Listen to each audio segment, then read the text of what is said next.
ओम नमो भगवते वासुदेवाय। ओम नमो भगवते वासुदेवाय। ओम नमो भगवते वासुदेवाय। ओम अज्ञानतिमिरान्धस्य ज्ञानाञ्जनशलाकया चक्षुरुन्मीलितं येन तस्मै श्रीगुरवे नमः। नमो ओम विष्णुपादाय कृष्णप्रेष्ठाय भूतले श्रीमते भक्तिवेदान्त स्वामिनिति नामिने नमस्ते सारस्वते देवे गौरवाणी प्रचारिणे निर्विशेष शून्यवादि पाश्चात्य देशतारिणे। जय श्री कृष्ण चैतन्य प्रभु नित्यानंद श्री अद्वैत गदाधर श्रीवासादि गौर भक्त वृंद। हरे कृष्ण कृष्ण कृष्ण हरे हरे, हरे राम राम राम हरे हरे. ഹരേ കൃഷ്ണ. അപ്പോൾ ഇന്നു മുതൽ കുറച്ച് ദിവസം ഇനീഷ്യേഷന് വേണ്ടി തയ്യാറെടുക്കാനായിട്ട് ക്ലാസ് എടുക്കുകയാണ്. കാരണം എന്താണെന്ന് വെച്ചാൽ നിങ്ങൾ ഓൺലൈൻ ക്ലാസ് പഠിക്കുന്നത് കൊണ്ട് ഇസ്കോണിന്റെ അമ്പലങ്ങളിൽ വൈഷ്ണവ കൾച്ചറും എങ്ങനെയാണ് ഭക്തി പുരസരം നമ്മൾ ഭഗവാനെ സേവിക്കുന്നത്, അല്ലെങ്കിൽ ഭക്തന്മാരോട് നമ്മുടെ ഇടപഴകുന്നത്, അല്ലെങ്കിൽ നമ്മൾ ദീക്ഷ എടുത്തതിന് ശേഷം നമ്മളിൽ എന്തെങ്കിലും മാറ്റങ്ങൾ വരുത്താനുണ്ടോ നമ്മുടെ ജീവിതചര്യയ്ക്ക്. അപ്പോൾ അങ്ങനെയുള്ള വൈഷ്ണവ സംസ്കാരം നമ്മുടെ സാധാരണ ഭൗതിക ജീവിതത്തിൽ നിന്ന് കുറച്ചല്പം നമ്മൾ ഒരു വ്യത്യാസപ്പെടുത്തിയിട്ടുള്ള ഒരു ജീവിതം നമ്മൾ നയിക്കേണ്ടതാണ്. അപ്പോൾ കാരണം നമ്മൾ ഭഗവാനെ സേവിക്കുന്നു, അതുകൊണ്ടാണത്. പരിശുദ്ധനായ ഭഗവാനെ നമ്മൾ പരിശുദ്ധമായ മനസ്സും ശരീരവും ഉപയോഗിച്ച് വേണം സേവിക്കുവാനായിട്ട്. അപ്പോൾ അതെങ്ങനെയാണ്, കുറച്ച് മാറ്റങ്ങൾ നമ്മുടെ ജീവിതത്തിൽ എങ്ങനെ വരുത്തണം, എന്തെല്ലാം വരുത്തണം, അത് ഈ വൈഷ്ണവ കൾച്ചർ എന്നുള്ള 4-5 അധ്യായങ്ങളിൽ നമ്മൾ പഠിക്കുന്നു. അതിനുശേഷം നിങ്ങൾ ദീക്ഷ എടുക്കാനായിട്ട് നിങ്ങൾ ആഗ്രഹിക്കുന്നുവെങ്കിൽ അതിന് മുന്നോടിയായിട്ട് മായാപൂരിൽ നിന്ന് ഇന്റർവ്യൂ ഉണ്ടാകുന്നതായിരിക്കും. അപ്പോൾ അവിടെ ചോദിക്കുന്ന ചോദ്യങ്ങൾക്ക് നിങ്ങൾക്ക് എന്തെല്ലാം ചോദിക്കും, അതിനെ നിങ്ങളെ പ്രിപ്പയർ ചെയ്യാനായിട്ടുണ്ട്. അപ്പൊ ഇത് രണ്ടിനും വേണ്ടിയിട്ടാണ് നമ്മൾ ഈ ക്ലാസ്സുകൾ എടുക്കുന്നത്. അപ്പോ കാരണം അമ്പലത്തിൽ, അതായത് ഇസ്കോണിൽ ദിവസവും പോകുന്ന ഒരാൾക്ക് അവിടുത്തെ ചിട്ടവട്ടങ്ങളും ഭഗവാന്റെ സേവകളും എല്ലാം നേരിട്ട് കണ്ടിട്ടും പഠിക്കാനും എല്ലാം സാധിക്കും. നമ്മളിപ്പോൾ ഓൺലൈൻ ക്ലാസ് ആയതുകൊണ്ട് നിങ്ങൾ ക്ലാസ്സുകൾ മാത്രമേ അറ്റൻഡ് ചെയ്യുന്നുള്ളൂ. അമ്പലത്തിലെ ചിട്ടവട്ടങ്ങൾ നിങ്ങൾക്ക് മനസ്സിലാക്കാനായിട്ട് സാധിക്കുന്നില്ല. അവിടെ ഭഗവാന് ചെയ്യുന്ന കീർത്തനങ്ങളും ആരതികൾ, അത് മറ്റുള്ള പൂജകൾ, നിവേദ്യം എങ്ങനെയാണ് സമർപ്പിക്കേണ്ടത്, ഭോഗം എങ്ങനെ ഉണ്ടാക്കണം, ഇതെല്ലാം പഠിക്കാനായിട്ട് നമുക്ക് സാധിക്കുന്നില്ല. എന്നാൽ അമ്പലത്തിൽ പോകുന്നവർ, 16 മാല ജപിക്കുന്നവർക്ക് അമ്പലത്തിൽ സർവീസ് കിട്ടുന്നു. അവർ നേരിട്ട് അവിടെ ഭഗവാന് ഭോഗം ഉണ്ടാക്കുന്നു, പിന്നീട് ഭഗവാൻ എങ്ങനെ നിവേദിക്കുന്നു അതെല്ലാം കാണുന്നുണ്ട്. അപ്പോൾ അങ്ങനെ അവർക്ക് നേരിട്ട് പഠിക്കാൻ സാധിക്കും. അപ്പൊ നിങ്ങൾക്ക് അതൊന്നും പഠിക്കാൻ സാധിക്കാത്തത് കൊണ്ട് നമുക്ക് ക്ലാസ് എടുത്തിട്ട് അതിനെക്കുറിച്ച് കുറച്ച് നിങ്ങളെ പഠിപ്പിച്ചു കഴിഞ്ഞാൽ ഇന്റർവ്യൂ എടുക്കുമ്പോൾ അവർക്ക് അതിൽ സന്തോഷമാകും. അല്ലെങ്കിൽ നിങ്ങൾക്ക് ഇസ്കോണിനെ കുറിച്ചോ മര്യാദകളെ കുറിച്ചോ അല്ലെങ്കിൽ അമ്പലത്തിലെ ഭഗവാന്റെ സേവകളെ കുറിച്ചോ ഒന്നും അറിയില്ല എന്നുള്ള ഒരു ചിന്താഗതി മായാപൂരിലെ ഡിവോട്ടീസിന് വരുന്നു. അതുകൊണ്ട് നാമനിഷ്ഠ പ്രഭുജി പറഞ്ഞു, നമുക്ക് അത് വേണ്ട, ഇത്തവണ എല്ലാവരെയും പ്രിപ്പയർ ചെയ്യിക്കണമെന്ന്. അതുകൊണ്ട് നമ്മൾ ഇങ്ങനെ ഒരു ക്ലാസ് ആരംഭിക്കുന്നതാണ്. അപ്പോൾ ആദ്യത്തെ 2 ക്ലാസ്സുകളിൽ നമ്മൾ വൈഷ്ണവ സംസ്കാരം എന്താണ് എന്ന് പഠിക്കുകയാണ്. കുറച്ച് ട്രാൻസ്ലേഷൻ, കുറച്ച് മലയാളത്തിൽ കുറച്ച് അക്ഷരത്തെറ്റുകളുണ്ട്. അപ്പോ അത് ഞാൻ വായിച്ച് മനസ്സിലാക്കിക്കാം. അപ്പോൾ വൈഷ്ണവ സംസ്കാരം കോഴ്സ്, വൈഷ്ണവിസം എന്ന് പറയുമ്പോൾ നമ്മൾ സാത്വിക, രാജസിക, താമസിക ഗുണങ്ങളെ, സത്വഗുണത്തെയും മറികടന്നുള്ള, ഭൗതികതയെ മറികടന്നുള്ള ഒരു ജീവിത രീതിയാണ് വൈഷ്ണവിസം എന്ന് പറയുന്നത്. സത്വഗുണത്തിൽ നമ്മൾ ബ്രാഹ്മണീയത്വത്തിലേക്ക് ഉയർത്തപ്പെടുന്നു. ഭഗവാന്റെ സേവകൾ ചെയ്യാനും ജ്ഞാനം സമ്പാദിക്കാനും ആഗ്രഹിക്കുന്ന ബ്രാഹ്മണീയത്വത്തിലേക്ക് നമ്മൾ ഉയർത്തപ്പെടുന്നു സത്വഗുണത്തിൽ. എന്നാൽ വൈഷ്ണവിസം എന്ന് പറയുമ്പോഴത്തേക്കും അത് പൂർണ്ണമായിട്ടും വിഷ്ണു ഭഗവാന് സമർപ്പിച്ചുകൊണ്ടുള്ള ഒരു ജീവിത രീതിയാണ് വൈഷ്ണവിസം എന്ന് പറയുന്നത്. ആ വൈഷ്ണവിസത്തിൽ സംസ്കാരം എന്നാൽ എന്ത് എന്ന് ഇവിടെ പ്രഭുപാദ പറയുന്നുണ്ട്. സംസ്കാരം, അപ്പോൾ പാഠം 1 നമ്മൾ തത്വങ്ങളും പ്രയോഗവും, വൈഷ്ണവ സംസ്കാരത്തിന്റെ തത്വം എന്നാൽ എന്താണ്, അതെങ്ങനെ നമ്മൾ പ്രായോഗികമായിട്ട് പ്രയോഗിക്കണം, അതാണ്. അപ്പോൾ പ്രഭുപാദ പറയുന്നത് ഒരു പ്രത്യേക കൂട്ടം ആളുകളുടെ ജീവിത രീതി, അവർ ഉണ്ടാക്കിയിട്ടുള്ള ആചാരങ്ങൾ, അവർ അനുസരിക്കുന്ന ആചാരങ്ങൾ, വിശ്വാസങ്ങൾ, അതാണ് സംസ്കാരം എന്ന് പറഞ്ഞാൽ പറയുന്നത് എന്ന് പ്രഭുപാദ പറയുന്നു. അതായത് വൈഷ്ണവ സംസ്കാരം എന്ന് പറയുമ്പോൾ അപ്പോൾ വിഷ്ണു ഭക്തന്മാർ അല്ലെങ്കിൽ കൃഷ്ണ ഭക്തന്മാർ അവർ ആചരിച്ചു പോരുന്ന ജീവിത രീതികളും അവർ വളർത്തിയെടുത്തിട്ടുള്ള വിശ്വാസങ്ങളും അവരുടെ ജീവിത രീതി, ആചാരങ്ങൾ, ഇതെല്ലാം ചേരുന്നതാണ് സംസ്കാരം. അപ്പോൾ നമ്മൾ അതിൽ എല്ലാത്തിലും ഇപ്പോൾ നമ്മുടെ ഭാരതത്തിലാണെങ്കിൽ ശൈവ സംസ്കാരമുണ്ട്, വൈഷ്ണവ സംസ്കാരമുണ്ട്. രണ്ടും തമ്മിൽ വളരെയധികം വ്യത്യാസമുണ്ട്. ആചാരങ്ങളിലും വിശ്വാസങ്ങളിലും ജീവിത രീതിയിലും എല്ലാം തന്നെ വ്യത്യാസങ്ങളുണ്ട്. അപ്പോൾ വൈഷ്ണവ സംസ്കാരം അനുസരിച്ച് നമ്മൾ എങ്ങനെയാണ് ജീവിക്കേണ്ടത്, നമ്മുടെ ജീവിത രീതി എങ്ങനെ നമ്മൾ മുന്നോട്ട് കൊണ്ടുപോകണം, അതിൽ നമ്മുടെ വസ്ത്രധാരണം, കൂടാതെ നമ്മുടെ ഭഗവാന്റെ ആരാധനാ രീതികൾ, അങ്ങനെ പല വിധത്തിൽ വ്യത്യാസങ്ങൾ വരുന്നുണ്ട്. അപ്പോൾ അതെല്ലാം എങ്ങനെയാണ് എന്ന് പ്രഭുപാദ പറഞ്ഞു തന്നിട്ടുണ്ട്. അതിനെക്കുറിച്ചാണ് നമ്മൾ പഠിക്കാൻ പോകുന്നത്. അപ്പോൾ വൈഷ്ണവ സംസ്കാരത്തിന്റെ സത്ത അല്ലെങ്കിൽ അതിന്റെ ആകത്തുക എന്നുള്ളത് എന്താണ്? വൈഷ്ണവ സംസ്കാരം എന്നുള്ളത് നമ്മൾ പറഞ്ഞു വിഷ്ണു ആരാധനയോട് അനുബന്ധിച്ചിട്ടുള്ള നമ്മുടെ ജീവിത രീതിയിൽ വരുത്തുന്ന മാറ്റങ്ങളും ആചാരങ്ങളും എല്ലാമാണ്. അപ്പോൾ അതിന്റെ സത്ത എന്നുള്ളത്, വൈഷ്ണവ ജീവിതത്തിന്റെ സത്ത എന്നുള്ളത് സ്മർത്തവ്യ സതതം വിഷ്ണുർ വിസ്മർത്തവ്യോ ന ജാതിചിത് സർവേ വിധി നിഷേധഃ സ്യൂർ ഏതയോരേവ കീകാരുഃ. അതായത് സ്മർത്തവ്യ സതതം വിഷ്ണു, ഭഗവാൻ കൃഷ്ണനെ, വിഷ്ണുവിനെ എല്ലായ്പ്പോഴും ഓർക്കുന്ന വിധത്തിലായിരിക്കണം നമ്മുടെ ജീവിത രീതി. അതാണ് വൈഷ്ണവ സംസ്കാരം. ജീവിത രീതി എന്നുള്ളത് അങ്ങനെ ആയിരിക്കണം. ഒരു വിഷ്ണു ഭക്തന്റെ ജീവിത രീതി എന്നുള്ളത് രാവിലെ എണീക്കുമ്പോൾ മുതൽ നമ്മൾ രാത്രി ഉറങ്ങുന്നത് വരെയുള്ള നമ്മുടെ എല്ലാ പ്രവർത്തനങ്ങളിലും ഭഗവാൻ കൃഷ്ണനെ ഓർക്കുവാൻ സാധിക്കുന്ന വിധത്തിലുള്ള ജീവിതചര്യകൾ ആയിരിക്കണം എന്നാണ് പറയുന്നത്. ഒരിക്കലും മറക്കരുത്. ശാസ്ത്രങ്ങളിൽ പരാമർശിച്ചിരിക്കുന്ന എല്ലാ നിയമങ്ങളും വിലക്കുകളും ഈ രണ്ട് തത്വങ്ങളുടെ സേവകരാണ്. അപ്പോൾ ശാസ്ത്രങ്ങളിൽ ചില നിബന്ധനകൾ നമ്മൾ അനുസരിക്കണം, നമ്മൾ സ്വീകരിക്കേണ്ടതായിട്ടുണ്ട്. നമ്മൾ വിഷ്ണു ഭക്തി അല്ലെങ്കിൽ കൃഷ്ണനെ ആരാധിക്കാൻ ആരംഭിക്കുമ്പോൾ നമ്മൾ ചില നിബന്ധനകളെല്ലാം സ്വീകരിക്കണമെന്നുണ്ട്, ചിലവ നമ്മൾ ഉപേക്ഷിക്കണമെന്നുണ്ട്. അത് രണ്ടും എങ്ങനെയുള്ളതായിരിക്കണം? ആ വിലക്കുകൾ കൃഷ്ണനെ മറക്കാൻ പറ്റാത്ത വിധത്തിലുള്ള ജീവിതമായിരിക്കണം. കൃഷ്ണനെ നമുക്ക് ഓർക്കാൻ സാധിക്കാത്ത വിധത്തിൽ എന്തെങ്കിലും കർത്തവ്യങ്ങൾ നമ്മൾ ചെയ്യുന്നുണ്ടെങ്കിൽ അതിനെ ഉപേക്ഷിക്കുക, അതാണ് വിലക്കുകൾ.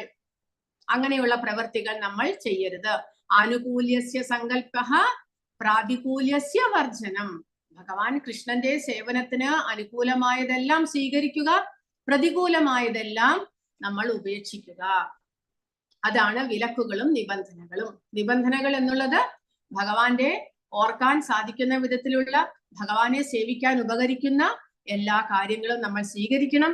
ഭഗവാനെ മറക്കാൻ സഹായിക്കുന്ന കാര്യങ്ങളാണെങ്കിൽ അവയെല്ലാം നമ്മൾ ഉപേക്ഷിക്കേണ്ടതാണ്. അപ്പോൾ അതാണ് ഈ പ്രധാന സത്ത അല്ലെങ്കിൽ തത്വമായിട്ട് നമ്മൾ മനസ്സിലാക്കേണ്ടത്. വൈഷ്ണവ സംസ്കാരം എന്നുള്ളതിന്റെ പ്രധാന തത്വം എന്നുള്ളത് ഇതാണ് പറയുന്നത്. കൃഷ്ണനെ എപ്പോഴും സ്മരിക്കുന്ന വിധത്തിൽ പ്രവർത്തിക്കണം. കൃഷ്ണനെ മറക്കാൻ പ്രേരിപ്പിക്കുന്ന കാര്യങ്ങൾ ചെയ്യുന്നതിൽ നിന്ന് വിട്ടുനിൽക്കണം എന്നാണ് നിഗമനം. ഈ രണ്ട് തത്വങ്ങളും കൃഷ്ണാവബോധത്തിന്റെ അടിസ്ഥാന പശ്ചാത്തലമാണ്. അപ്പോൾ കൃഷ്ണാവബോധവും ഇതിലാണ് ഉറച്ചു നിൽക്കുന്നത്. കൃഷ്ണാവബോധത്തിന്റെ അടിസ്ഥാന തത്വം, ബേസിക് എന്നുള്ളത് ഭഗവാനെ സദാസമയവും ഓർക്കാൻ സാധിക്കുന്ന വിധത്തിലുള്ള പ്രവർത്തനങ്ങളായിരിക്കണം നമ്മൾ ചെയ്യേണ്ടത്. ഭഗവാനെ മറക്കാൻ പ്രേരിപ്പിക്കുന്ന കാര്യങ്ങളൊന്നും തന്നെ നമ്മൾ ചെയ്യരുത്. അപ്പോൾ പ്രഭുപാദ ഈ ആചാര്യ പദവിയിലേക്ക് അദ്ദേഹത്തിന് ഉയരാൻ സാധിച്ചു എന്നുള്ളതിന്റെ പ്രധാന അടിസ്ഥാന തത്വം അദ്ദേഹം പറയുന്നത്, അദ്ദേഹത്തിന്റെ ജനനം തന്നെ ഒരു വൈഷ്ണവ കുടുംബത്തിലായിരുന്നു. അദ്ദേഹത്തിന്റെ അച്ഛൻ ഒരു വലിയ വൈഷ്ണവനായിരുന്നു. അതിനാൽ ജനനം മുതൽ ഞാൻ വൈഷ്ണവ സംസ്കാരത്തിൽ തന്നെ അദ്ദേഹത്തിന് ഉറച്ചു നിൽക്കുവാനായിട്ട് സാധിച്ചു. അപ്പോൾ ഇതാണ് ആദ്യത്തെ അധ്യായം. ഇനി രണ്ടാമത്തെ അധ്യായത്തിലേക്ക് നമുക്ക് അപ്പോൾ ചില നിയമങ്ങൾ നമ്മൾ നിയമ ആഗ്രഹ, അതാണ് മൂന്നാമത്തെ അധ്യായത്തിൽ പറയുന്നത്. നമ്മൾ ഇപ്പോൾ എടുക്കാൻ പോകുന്നത് നിയമ ആഗ്രഹ. നിയമ ആഗ്രഹ ഉണ്ട്, നിയമ ആഗ്രഹ ഉണ്ട്. അതായത് വൈഷ്ണവ സംസ്കാരം നമ്മൾ സ്വീകരിക്കുമ്പോൾ അതിൽ ചില തത്വങ്ങളും നിയമങ്ങളും നമ്മൾ ആ നിയമങ്ങളുടെ ആകർഷണത്തിൽപ്പെട്ട് അത് ചെയ്യാനുള്ള വ്യഗ്രതയിൽ അത് തന്നെ ചെയ്തു പോകുന്നു. കാരണം നേരത്തെ പ്രഭുപാദ പറഞ്ഞത് ഭഗവാൻ കൃഷ്ണനെ ഓർക്കുവാൻ തക്കവണ്ണമുള്ള പ്രവർത്തനങ്ങളായിരിക്കണം നമ്മൾ ചെയ്യേണ്ടത്. അതിനുള്ളിൽ നിയമങ്ങളെല്ലാം തന്നെ വരുന്നു. കാരണം അതിന്റെ ബാക്ക്ഗ്രൗണ്ട്, നിയമങ്ങൾ നമ്മൾ ഫോളോ ചെയ്യുന്നതിന്റെ ഉദ്ദേശം ഭഗവാനെ സേവനം അല്ലെങ്കിൽ ഭഗവാനെ ഓർക്കുക എന്നുള്ളതാണ്. പക്ഷേ ഇവിടെ പറയുന്നത് നിയമ ആഗ്രഹ എന്നുള്ളത് അത് ആ നിയമങ്ങൾ അംഗീകരിക്കാനുള്ള വ്യഗ്രത, അതായത് ആ നിയമങ്ങൾ ഫോളോ ചെയ്യുക, അത് മാത്രമേ ഉള്ളൂ. നിയമങ്ങൾ ഫോളോ ചെയ്യാൻ വേണ്ടി മാത്രം നിയമങ്ങൾ അംഗീകരിക്കുന്നു. അല്ലാതെ ആ നിയമങ്ങൾ ഫോളോ ചെയ്ത് നമ്മൾ ഭഗവാന്റെ പരിശുദ്ധ ഭക്തനാകണം എന്നുള്ള ആഗ്രഹമില്ല. ആ നിയമങ്ങൾ ഫോളോ ചെയ്യുക. കാരണം ഇപ്പോഴും ചില പഴയ നമ്മുടെ തറവാട് വീടുകളിലെല്ലാം ഭയങ്കര ശുദ്ധവും അയിത്തവും എല്ലാം കാണാൻ സാധിക്കും. അത് എന്തിനു വേണ്ടിയിട്ടാണ്? ശുദ്ധവും അയിത്തവും എല്ലാം പരിശുദ്ധത പാലിക്കണമെന്ന് പ്രഭുപാദ പറയുന്നുണ്ട് ഈ വൈഷ്ണവ സംസ്കാരത്തിൽ. അത് ഭഗവാന്റെ സേവനത്തിനോട് അനുബന്ധിച്ചുള്ളതാണ്. പക്ഷെ ഇത് വെറുതെ നമ്മൾ ആ നിയമങ്ങൾ പാലിക്കുന്നു അത്രമാത്രം. എന്റെ അച്ഛനും മുത്തച്ഛനും എല്ലാം എന്നെ ഇത് പഠിപ്പിച്ചു, അതുകൊണ്ട് ഞാനും ഇത് ഫോളോ ചെയ്യുന്നു. ഏത്? ശുദ്ധവും അയിത്തവും, അത് തുടരുത്, ഇത് തുടരുത്, തൊട്ടുകൂടായ്മ, അതായത് വറ്റ്, ഇത് മാതിരിയുള്ളത്, പിന്നെ അയിത്തം, ഇതെല്ലാം തന്നെ അതിനുവേണ്ടി അത് ഫോളോ ചെയ്യണം എന്നുള്ളത് കൊണ്ട് മാത്രം അത് ഫോളോ ചെയ്യുന്നു. അതിനെ നിയമ ആഗ്രഹ എന്ന് പറയുന്നു. ഇനി വേറൊന്ന് നിയമങ്ങളും നിബന്ധനകളും എല്ലാം ഉണ്ടെങ്കിൽ അത് സ്വീകരിക്കാനുള്ള മടി, അത് വേറൊന്ന്. അത് രണ്ടും നമ്മളെ ആ വൈഷ്ണവ സംസ്കാരത്തിൽ നിന്ന് നമ്മളെ പുറകോട്ട് വലിക്കുന്നു. ചില നിയമങ്ങളും നിബന്ധനകളും നമ്മൾ ഫോളോ ചെയ്യണം. ഇപ്പോൾ രാവിലെ എണീക്കണം, 16 മാല ജപിക്കണം, ഭഗവാന്റെ നിവേദിച്ച പ്രസാദം മാത്രമേ ഭക്ഷിക്കാൻ പാടുള്ളൂ. അതെല്ലാം നിയമങ്ങളാണ്, വൈഷ്ണവ സംസ്കാരത്തിന്റെ നിയമങ്ങളാണ്. ഭഗവാന് ഭോഗം നിവേദ്യം അർപ്പിക്കണം എന്നല്ല. പക്ഷെ അത് ചെയ്യാനുള്ള മടി കൊണ്ട് അത് സ്വീകരിക്കാതിരിക്കുക. അപ്പോൾ ഇത് രണ്ടും തന്നെ നമ്മളെ എന്ത് ചെയ്യുന്നു? ഭഗവാന്റെ ഭക്തിയിൽ നിന്ന് നമ്മളെ പുറകോട്ട് വലിക്കുന്നു. ഇത് രണ്ടും ചെയ്യുമ്പോൾ നിയമാഗ്രഹം എന്ന പദം രൂപപ്പെടുന്നു എന്നാണ് പ്രഭുപാദ പറയുന്നത്. അപ്പോൾ ഇതിന്റെ അനന്തരഫലങ്ങൾ എന്താണ്? നിയമങ്ങൾ നമ്മൾ സ്വീകരിക്കാനുള്ള വ്യഗ്രത അത് നമ്മളെ ഭഗവാനിൽ നിന്ന് പുറകോട്ട് വലിക്കുന്നു. അത് കാരണം അത് നിയമങ്ങൾ എന്തിനു വേണ്ടിയിട്ടാണ് നമ്മൾ ഉണ്ടാക്കിയിരിക്കുന്നത് എന്നുള്ളത് നമ്മൾ മറന്നു പോകുന്നു. വൈഷ്ണവ സംസ്കാരവുമായി ബന്ധപ്പെട്ട ശാസ്ത്രീയ നിയമങ്ങളോടുള്ള അമിതമായ ആസക്തി, അത് എന്ത് സംഭവിക്കുന്നു? പ്രസംഗത്തിന്റെ വൈഷ്ണവ സംസ്കാരവുമായി ബന്ധപ്പെട്ട സൗകര്യപൂർവം പിന്തുടരാവുന്ന ശാസ്ത്രീയ നിയമങ്ങളെ അവഗണിക്കുക, അത് രണ്ടുമാണ് നിയമ ആഗ്രഹ എന്ന് പറയുന്നത്. ചിലത് ആ നിയമങ്ങളിൽ ആസക്തി കൊണ്ട് അതുമാത്രം ഫോളോ ചെയ്യുക, ചിലത് എളുപ്പമുള്ള നിയമങ്ങളാണെങ്കിലും അത് ഫോളോ ചെയ്യാനായിട്ട് മടിക്കുക. ഇത് രണ്ടും നമ്മുടെ ജീവിതത്തിന്റെ പരാജയങ്ങളാണ് എന്ന് പറയും. എനിക്ക് ഈ ദൗത്യം പ്രചരിപ്പിക്കണം, കൃഷ്ണാവബോധം. അതിനാൽ ഞാൻ നിയമങ്ങളോടും ചട്ടങ്ങളോടും അത്ര അടുപ്പമുള്ളവനല്ല, പക്ഷേ ഞാൻ പ്രസംഗവേളയിൽ അറ്റാച്ച് ചെയ്യുന്നു. അതുകൊണ്ട് ഈ നിയമാഗ്രഹവും കൃഷ്ണാവബോധത്തിന് എതിരാണ്. ഒപ്പം നിയമഗ്രഹവും. നിങ്ങൾ തികച്ചും സൗകര്യപ്രദമായ ഒരു സ്ഥാനത്ത് ആയിരിക്കുമ്പോൾ നിങ്ങൾ നിയമങ്ങളും ചട്ടങ്ങളും പാലിക്കുന്നില്ല എങ്കിൽ അതും കൃഷ്ണാവബോധത്തിന് എതിരാണ്. അപ്പോൾ നമ്മുടെ ജീവിത സാഹചര്യങ്ങളെല്ലാം തന്നെ കൃഷ്ണാവബോധം പരിശീലിക്കാൻ നമുക്ക് സൗകര്യങ്ങൾ ഉണ്ടാക്കി തരുമ്പോൾ എങ്കിലും ആ നിയമങ്ങളെല്ലാം നമുക്ക് ഫോളോ ചെയ്യാൻ സാധിക്കില്ല, അതെല്ലാം എനിക്ക് കഷ്ടമാണ് എന്ന് പറഞ്ഞ് നമ്മൾ ഫോളോ ചെയ്യാതിരിക്കുകയാണെങ്കിലും അതും നമ്മുടെ പരാജയമാണ്. അത് കൃഷ്ണാവബോധത്തിലേക്ക് ഉയരുന്നതിൽ നിന്ന് നമ്മളെ വിലക്കുന്നു. അത്രയധികം പ്രയാസമുള്ള കാര്യങ്ങളൊന്നും തന്നെ കൃഷ്ണാവബോധത്തിൽ ഇല്ല, എങ്കിലും ചിലർ അത് സ്വീകരിക്കാനായിട്ട് മടിക്കുന്നു. അതായത് ചായ കാപ്പി ഒഴിവാക്കുക, ഉള്ളി വെളുത്തുള്ളി എല്ലാം ഒഴിവാക്കുക, അതിപ്പോഴും ചിലർക്ക് ഒഴിവാക്കാനായിട്ട് മടിയുള്ളവരായിട്ടുണ്ട്. അതെല്ലാം ചെറിയ ചെറിയ കാര്യങ്ങളാണ്. കാരണം അതെല്ലാം നമ്മുടെ താമസിക ഗുണത്തെ വർദ്ധിപ്പിക്കുന്നു എന്നുള്ളത് കൊണ്ടാണ് നമ്മൾ അത് ഒഴിവാക്കണം അത് എന്ന് പറയുന്നത്. അതൊരു നിയമമായിട്ട് നമ്മൾ കൊണ്ടുവന്നിരിക്കുന്നത്. കാരണം അതെല്ലാം താമസികമായിട്ടുള്ള നമ്മുടെ ഗുണങ്ങളെ കൂട്ടുന്നു, നമ്മൾ സത്വഗുണത്തിലേക്ക് ഉയരുന്നതിൽ നിന്ന് വിലക്കുന്നു. കൂടാതെ ഭഗവാന്റെ പ്രസാദം മാത്രം കഴിക്കുക എന്നുള്ള ചിട്ടയിൽ നിന്ന് നമ്മളെ പിന്തള്ളുന്നു. അപ്പോൾ പക്ഷേ അത് സ്വീകരിക്കാൻ മടി കാണിക്കുന്നത് നിയമാഗ്രഹം എന്ന് നമ്മൾ മനസ്സിലാക്കും. വൈഷ്ണവത്തെ ആചരിക്കുകയും സംരക്ഷിക്കുകയും ചെയ്യുക എന്നത് ഒരു ഭക്തന്റെ സവിശേഷതയാണ്.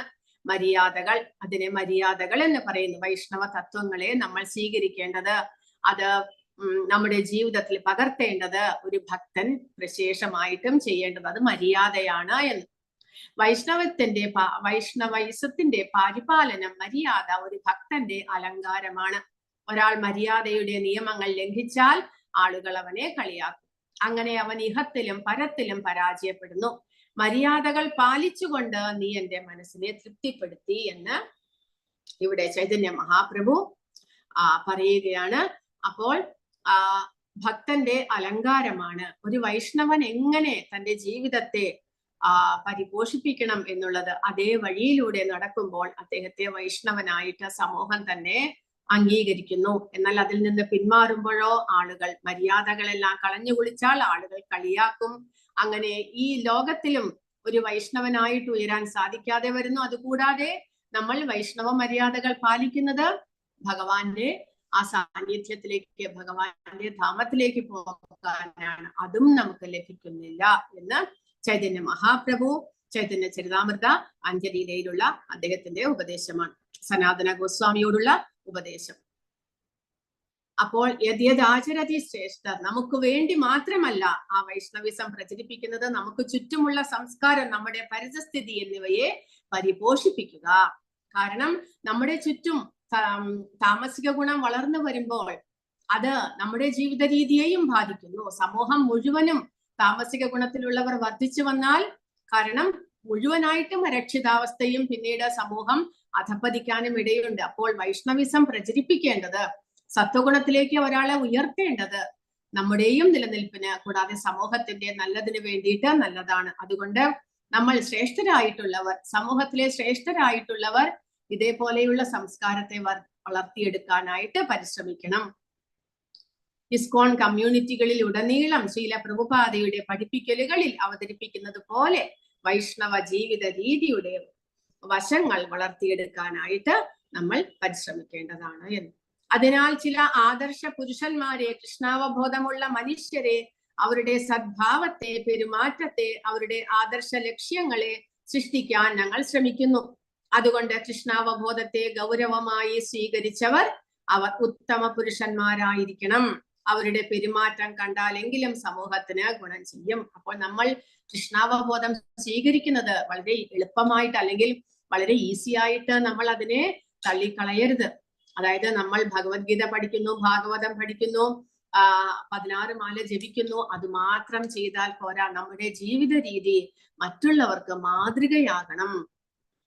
അറ്റ്ലീസ്റ്റ് ഇതെല്ലാം ചെയ്തിട്ട് ഇപ്പോഴും നമ്മൾ പഴയ പോലെയുള്ള, ഇതിലേക്ക് വരുന്നതിന് മുന്നേ പോലെയുള്ള ഒരു ജീവിത രീതി തന്നെയാണ് വീട്ടിലും പുറമേയും സ്വീകരിക്കുന്നത് എന്നുണ്ടെങ്കിൽ, ക്ലാസ്സിലേക്ക് വരുമ്പോൾ മാത്രം നമ്മൾ ഭഗവത്ഗീതയും ഭാഗവതവും പഠിച്ചതും ഓർക്കുന്നു, 16 മാല ജപിച്ചതുകൊണ്ട് നമ്മുടെ ഇന്നത്തെ കൃഷ്ണാവബോധ പരിശീലനം അവസാനിപ്പിച്ചു, അങ്ങനെ ചെയ്തു കഴിഞ്ഞാൽ അത് നമുക്കും സമൂഹത്തിനും ഒരു ഗുണങ്ങൾ ഉണ്ടാക്കുന്നില്ല. നമ്മൾ ആ ഒരു ആദർശവാനായിട്ടുള്ള ജീവിതം തന്നെ നയിക്കണം എന്നാണ് ഇവിടെ പറയുന്നത്.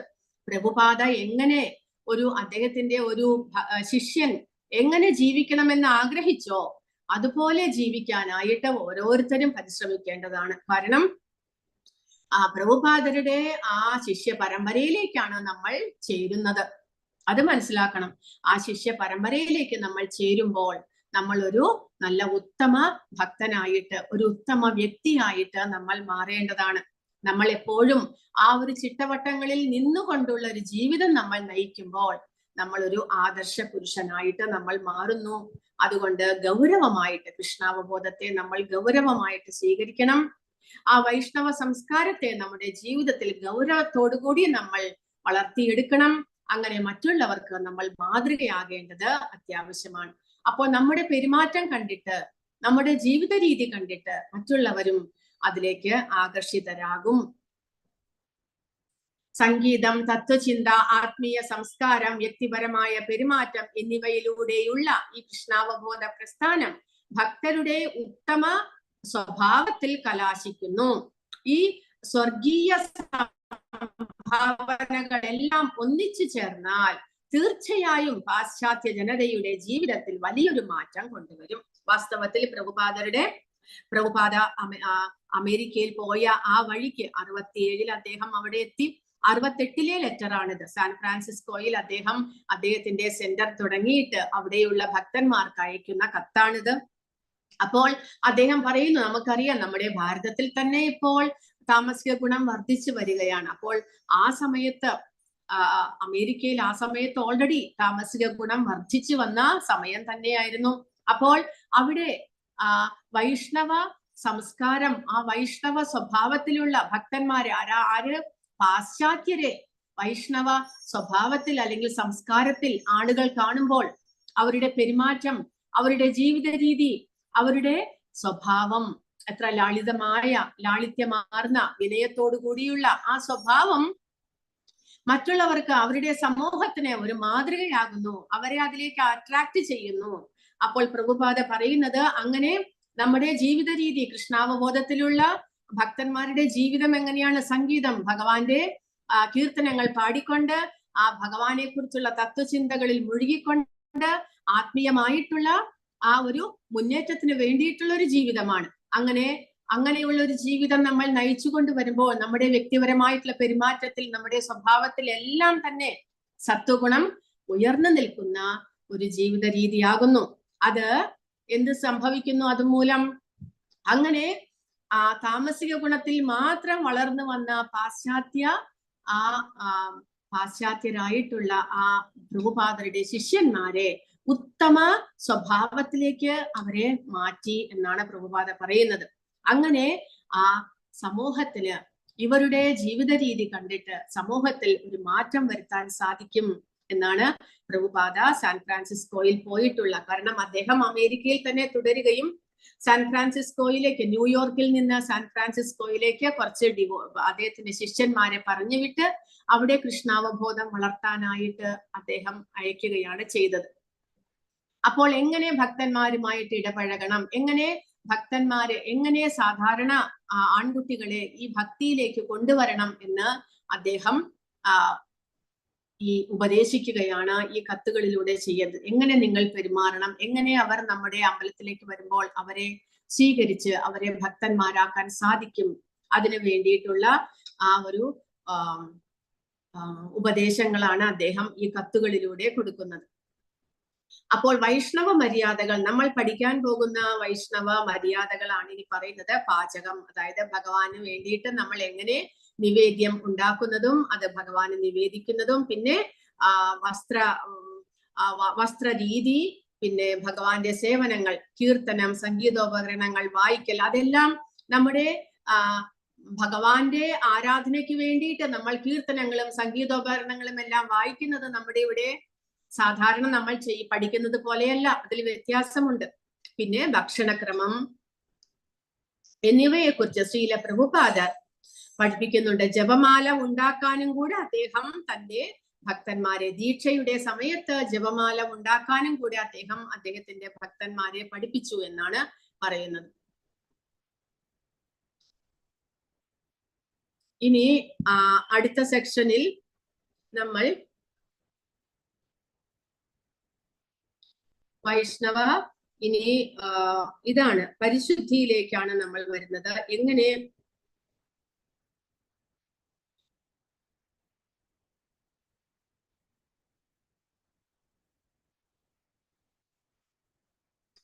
കാരണം അദ്ദേഹം പറയുന്നത്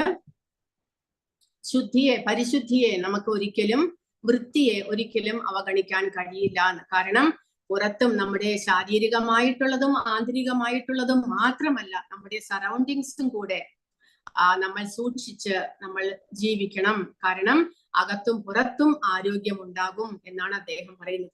വൃത്തി, എപ്പോഴും വൃത്തി, 3 പ്രാവശ്യം കുളിക്കണം എന്നാണ് അദ്ദേഹം പറയുന്നത്. തുണി നമ്മുടെ വസ്ത്രങ്ങൾ ശുദ്ധിയാക്കണം, മനസ്സ് ശുദ്ധിയാക്കണം, ശരീരം ശുദ്ധിയാക്കണം, പ്രവർത്തനങ്ങൾ ശുദ്ധിയാക്കണം, ആഗ്രഹം ശുദ്ധിയാക്കണം, പിന്നെയോ ചിന്ത ശുദ്ധിയാക്കണം.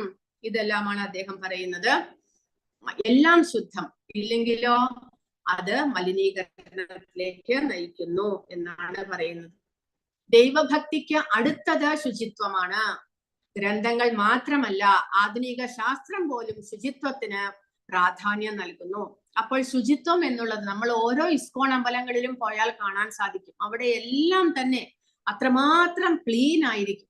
നമ്മൾ ഒരു തവണ ഉപയോഗിച്ചു കഴിഞ്ഞത് ഉടനടി പാത്രങ്ങളും എല്ലാം തന്നെ അപ്പോൾ കഴുകി തുടച്ച് വൃത്തിയാക്കി ആ സറൗണ്ടിങ്സ് എല്ലാം ക്ലീൻ ആക്കി വെക്കണം. ഒരു തവണ അവിടെ ആഹാരം പാചകം ചെയ്തു കഴിഞ്ഞാൽ ഇസ്കോണിലെ അടുക്കളയിൽ ഉടനടി ആ പാത്രങ്ങളെല്ലാം അവിടെ നിന്ന് മാറ്റി അവിടെയെല്ലാം ക്ലീൻ ചെയ്ത് അവിടെ ഇപ്പോൾ പാചകം ചെയ്തു എന്ന് പോലും തോന്നാത്ത വിധത്തിൽ അവർ വൃത്തിയാക്കി വെക്കുന്നു. പ്രഭുപാദരുടെ പ്രധാനപ്പെട്ട ഇൻസ്ട്രക്ഷൻ ആണ് എല്ലാം ശുചിയായിരിക്കണം.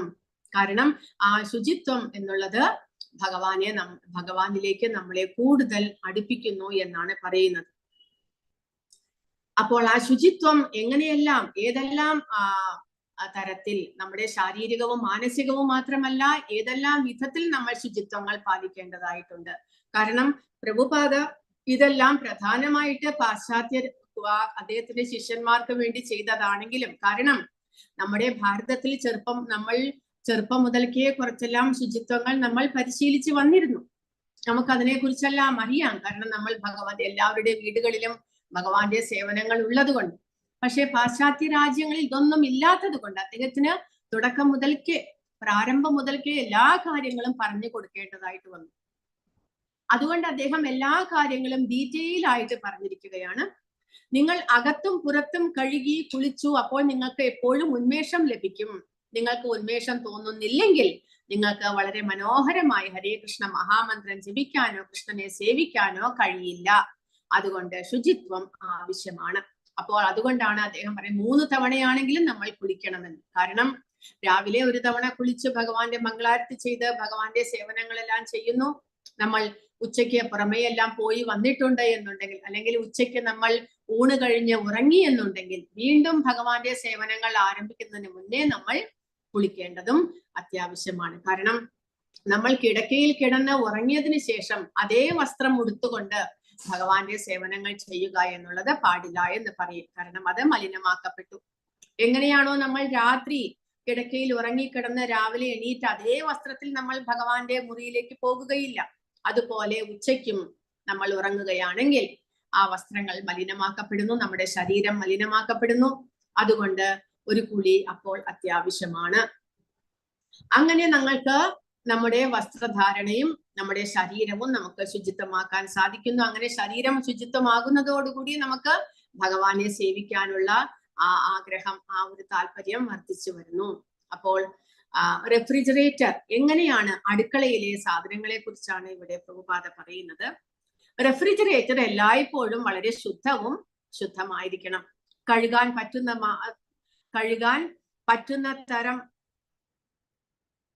പറ്റുന്ന തരത്തിൽ എല്ലാം ഉണ്ടാക്കാൻ എല്ലാവരും ശ്രദ്ധിക്കണം. അവശിഷ്ടങ്ങൾ റെഫ്രിജറേറ്ററിൽ സൂക്ഷിക്കാൻ കഴിയില്ല. ഇത് നിങ്ങളുടെ നാട്ടിൽ ഒരു ആചാരമാണെന്ന് എനിക്കറിയാം. പക്ഷേ ക്ഷേത്രങ്ങളിലോ ഏതെങ്കിലും കൃഷ്ണന്റെ വീടുകളിലോ ഒരു വ്യക്തി ഇത്തരം അശുദ്ധമായ ശീലങ്ങളിൽ ഏർപ്പെടരുത്.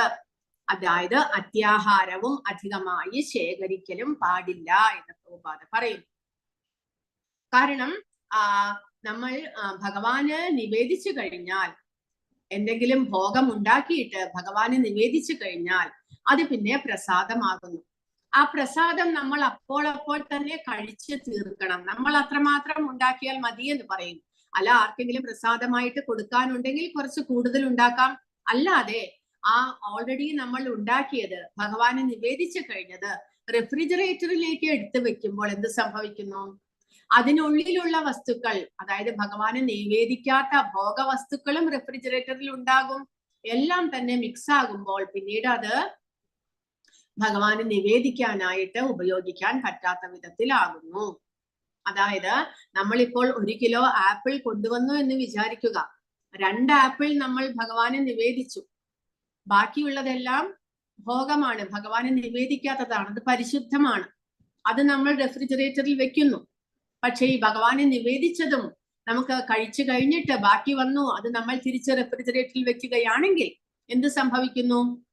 അതും ഇതും എല്ലാം കൂടെ മിക്സപ്പ് ആയിട്ട് എല്ലാം തന്നെ പ്രസാദത്തിന്റെ കണക്കിലേക്ക് മാറുന്നു, അശുചിയായിട്ട് മാറുന്നു. കൂടാതെ തലേ ദിവസം നമ്മൾ കഴിച്ചതിന്റെ ബാക്കി എന്നുള്ളത് വറ്റാണത്. അത് നല്ല വസ്തുക്കളെയും അത് വറ്റാക്കി മാറ്റുന്നു, അശുദ്ധമാക്കി മാറ്റുന്നു. അപ്പോൾ അങ്ങനെയെല്ലാമുള്ള കൺഫ്യൂഷൻ ഉണ്ടാകുന്നു. അതുകൊണ്ട് പ്രഭുപാദ പറയുന്നത് ഇവിടെ നമുക്ക് ആവശ്യമുള്ളത് മാത്രം ഉണ്ടാക്കുക. അത്യാഹാരം വേണ്ട, അധികമായിട്ട് ശേഖരിക്കലും വേണ്ട. വാഗ്ദാനം ചെയ്ത ഭക്ഷണം ഒന്നും നൽകാത്ത ഭക്ഷണങ്ങൾക്കൊപ്പം റെഫ്രിജറേറ്ററിൽ തിരികെ വെക്കാനോ അടുക്കളയിലേക്ക് തിരികെ കൊണ്ടുവരാനോ പാടില്ല. അപ്പോൾ ഭഗവാന് നിവേദിച്ച ഭക്ഷണങ്ങൾ പിന്നീട് നിവേദിക്കാത്ത മറ്റുള്ള ഭക്ഷണങ്ങൾക്കൊപ്പം ഒരിക്കലും വെക്കരുത്. നിവേദിച്ച വസ്തുക്കൾ ഉടനടി അടുക്കളയിൽ നിന്ന് മാറ്റുന്നു. ഇസ്കോണിലെല്ലാം അങ്ങനെയാണ്. നിവേദിച്ച വസ്തുക്കൾ ഉടനടി അടുക്കളയിൽ നിന്ന് കൊണ്ടുപോയിട്ട് എവിടെയാണോ അവർ ആഹാരം കഴിക്കുന്നത് അവിടേക്ക് മാറ്റി വെക്കുന്നു. അപ്പോൾ അത് ഭഗവാന്റെ മറ്റുള്ള ഭോഗവസ്തുക്കളുമായിട്ട് മിങ്കിളാകുന്നില്ല, അതങ്ങനെ പ്രസാദമായിട്ട് മാറുന്നില്ല. കാരണം പിന്നീട് അതൊരിക്കലും നിവേദിക്കാൻ സാധിക്കില്ല ഭഗവാന്. അതുകൊണ്ട് നിവേദിച്ച വസ്തുക്കളെല്ലാം നമ്മൾ ഉടനടി അടുക്കളയിൽ നിന്ന് മാറ്റുകയാണ്. അപ്പോൾ നമ്മുടെ വീട്ടിൽ അത്രമാത്രം സൗകര്യങ്ങളൊന്നും ഇല്ലെങ്കിൽ നമ്മൾ എന്ത് ചെയ്യണം? ഏതെങ്കിലും ഒരു പ്രത്യേക സ്ഥലം, ഒരു ടേബിളോ എവിടെയെങ്കിലും നമ്മൾ ഒരു പ്രത്യേക സ്ഥലം ഉണ്ടാക്കണം. ഭഗവാന് നിവേദിച്ചതും നമുക്ക് കഴിക്കാനുള്ളതും വറ്റായിട്ടുള്ളതുമായിട്ടുള്ള സാധനങ്ങൾ പ്രത്യേക പാത്രങ്ങളിൽ പ്രത്യേക സ്ഥലത്ത് എടുത്തു വെക്കുക. ഭഗവാന് നിവേദിക്കാനുള്ളത്, ഇനി ഫ്യൂച്ചറിൽ നിവേദിക്കാനുള്ളത് ശുദ്ധമായ സ്ഥലത്ത് ശുദ്ധമായ പാത്രങ്ങളിൽ മാറ്റി വെക്കുക. ഇതെല്ലാം ചെയ്ത് കഴിഞ്ഞിട്ട് അടുപ്പും എല്ലാം വൃത്തിയാക്കി വെച്ച് കഴിഞ്ഞിട്ട് പിന്നീട് മാത്രമേ അടുത്ത കുക്കിംഗ് നമ്മൾ തുടങ്ങാനായിട്ട് പാടുള്ളൂ. ഒരു തവണ കുക്കിംഗ് ചെയ്ത് കഴിഞ്ഞാൽ ആ സ്ഥലം എല്ലാം തന്നെ ശുചിയാക്കി വൃത്തിയാക്കി വെക്കുക. എന്നിട്ട് വേണം അടുത്ത കുക്കിംഗ് നമ്മൾ തുടങ്ങാനായിട്ട്. കാരണം ഒരു തവണ കുക്കിംഗ് ചെയ്ത് കഴിഞ്ഞാൽ പിന്നീട് ആ അടുപ്പെല്ലാം തന്നെ അശുദ്ധമായി ചെയ്ത് കഴിയുമ്പോൾ അപ്പോൾ ഇത്രമാത്രം നമ്മൾ ചെയ്യാനുണ്ടോ, നോക്കാനുണ്ടോ? ഇതെല്ലാം പണ്ട് കാലങ്ങളിൽ നമ്മുടെ വീടുകളിലെല്ലാം ഉണ്ടായിരുന്ന ചിട്ടവട്ടങ്ങളാണിത്. പിന്നീട് ഗ്രാജുവലി നമ്മുടെ വീട്ടിൽ ഡൈനിങ് ടേബിൾ വന്നു, അത് വന്നു, ഇത് വന്നു, നമ്മൾ അതെല്ലാം വിട്ടുപോയി.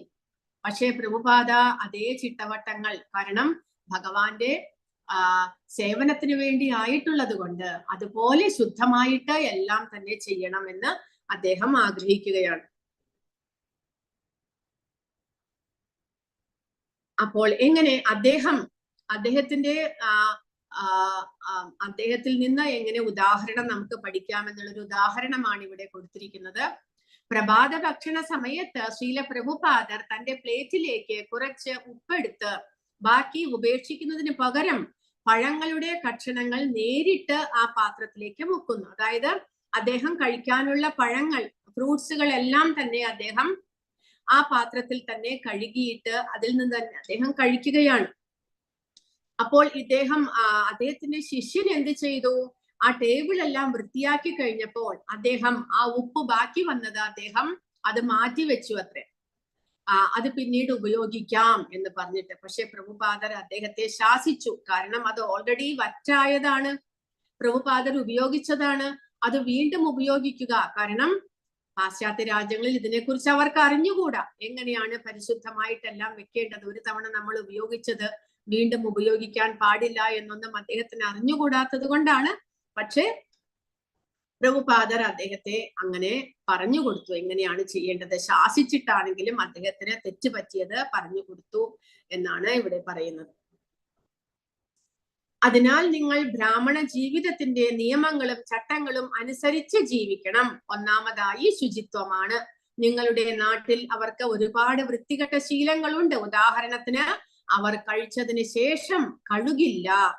കാരണം ഇപ്പോഴത്തെ കുട്ടികളുടെയും സ്വഭാവമാണിത്. എന്തെങ്കിലും ആഹാരം കഴിച്ചു കഴിഞ്ഞാൽ ഉടനടി കൈയും മുഖവും എല്ലാം വായും എല്ലാം വൃത്തിയാക്കണം. അത് സാധാരണ ചെയ്യുന്നില്ല. അതേ കൈകൊണ്ട് തന്നെ അവിടെ ഇവിടെയെല്ലാം തൊടുന്നു, ബാക്കിയുള്ള വസ്തുക്കളെല്ലാം തൊടുന്നു.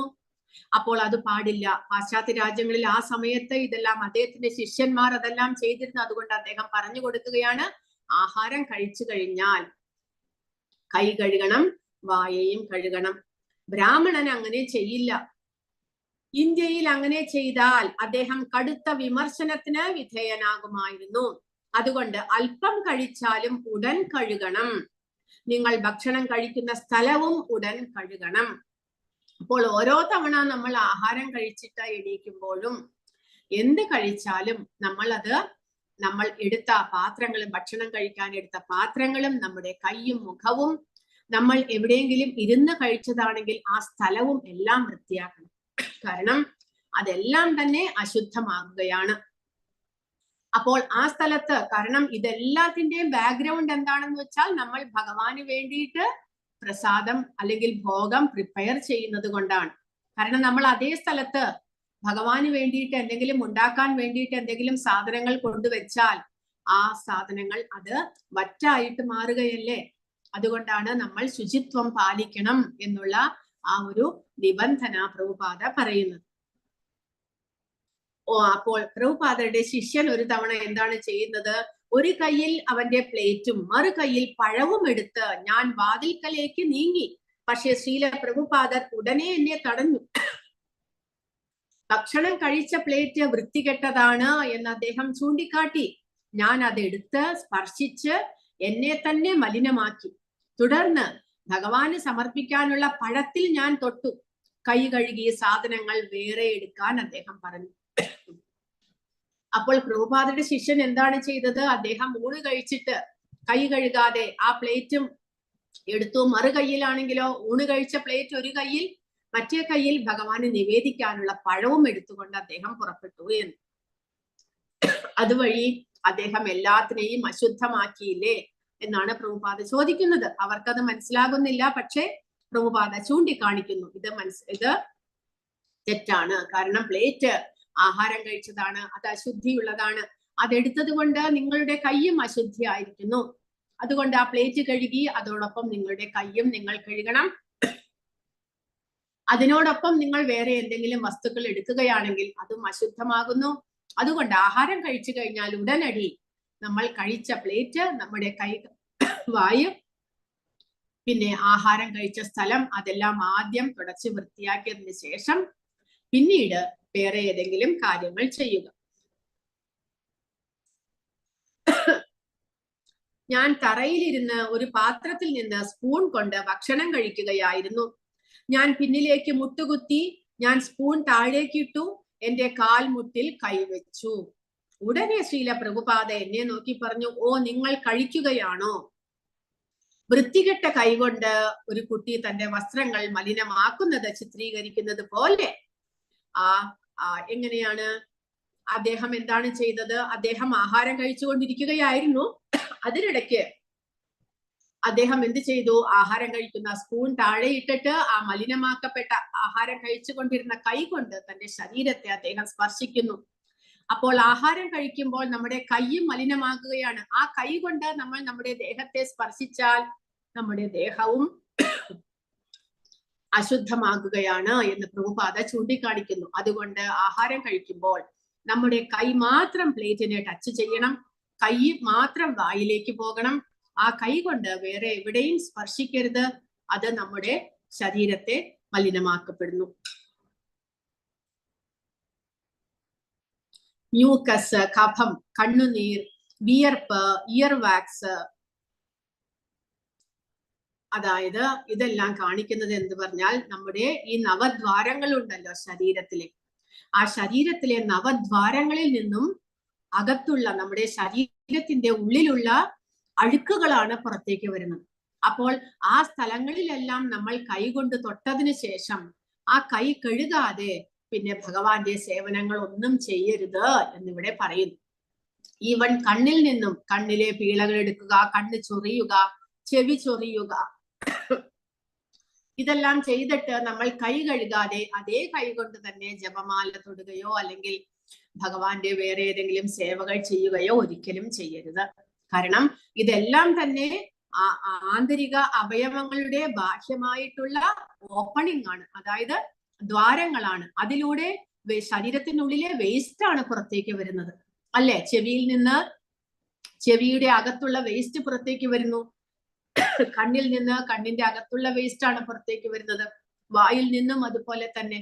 അതുപോലെ അങ്ങനെയുള്ള സമയത്ത് നമ്മൾ ആ വേസ്റ്റിനെയാണ് ടച്ച് ചെയ്യുന്നത്. അതുകൊണ്ട് അത് കൈ കഴുകാതെ നമ്മൾ പിന്നീട് വെള്ളം കൊണ്ട് സ്വയം ശുദ്ധീകരിക്കണം. കൈ കഴുകിയിട്ട് വേണം പിന്നീട് നമ്മൾ ഇവിടെയെല്ലാം തൊട്ട് കഴിഞ്ഞാൽ കൈ കഴുകിയിട്ട് വേണം മറ്റുള്ള സേവനങ്ങളെല്ലാം ചെയ്യാൻ എന്ന് പറയും. അതുകൂടാതെ കൊഴുപ്പ്, ബീജം, രക്തം, മജ്ജ, മൂത്രം, മലം ഇതെല്ലാം ചേർന്നതാണ് നമ്മുടെ ശരീരം.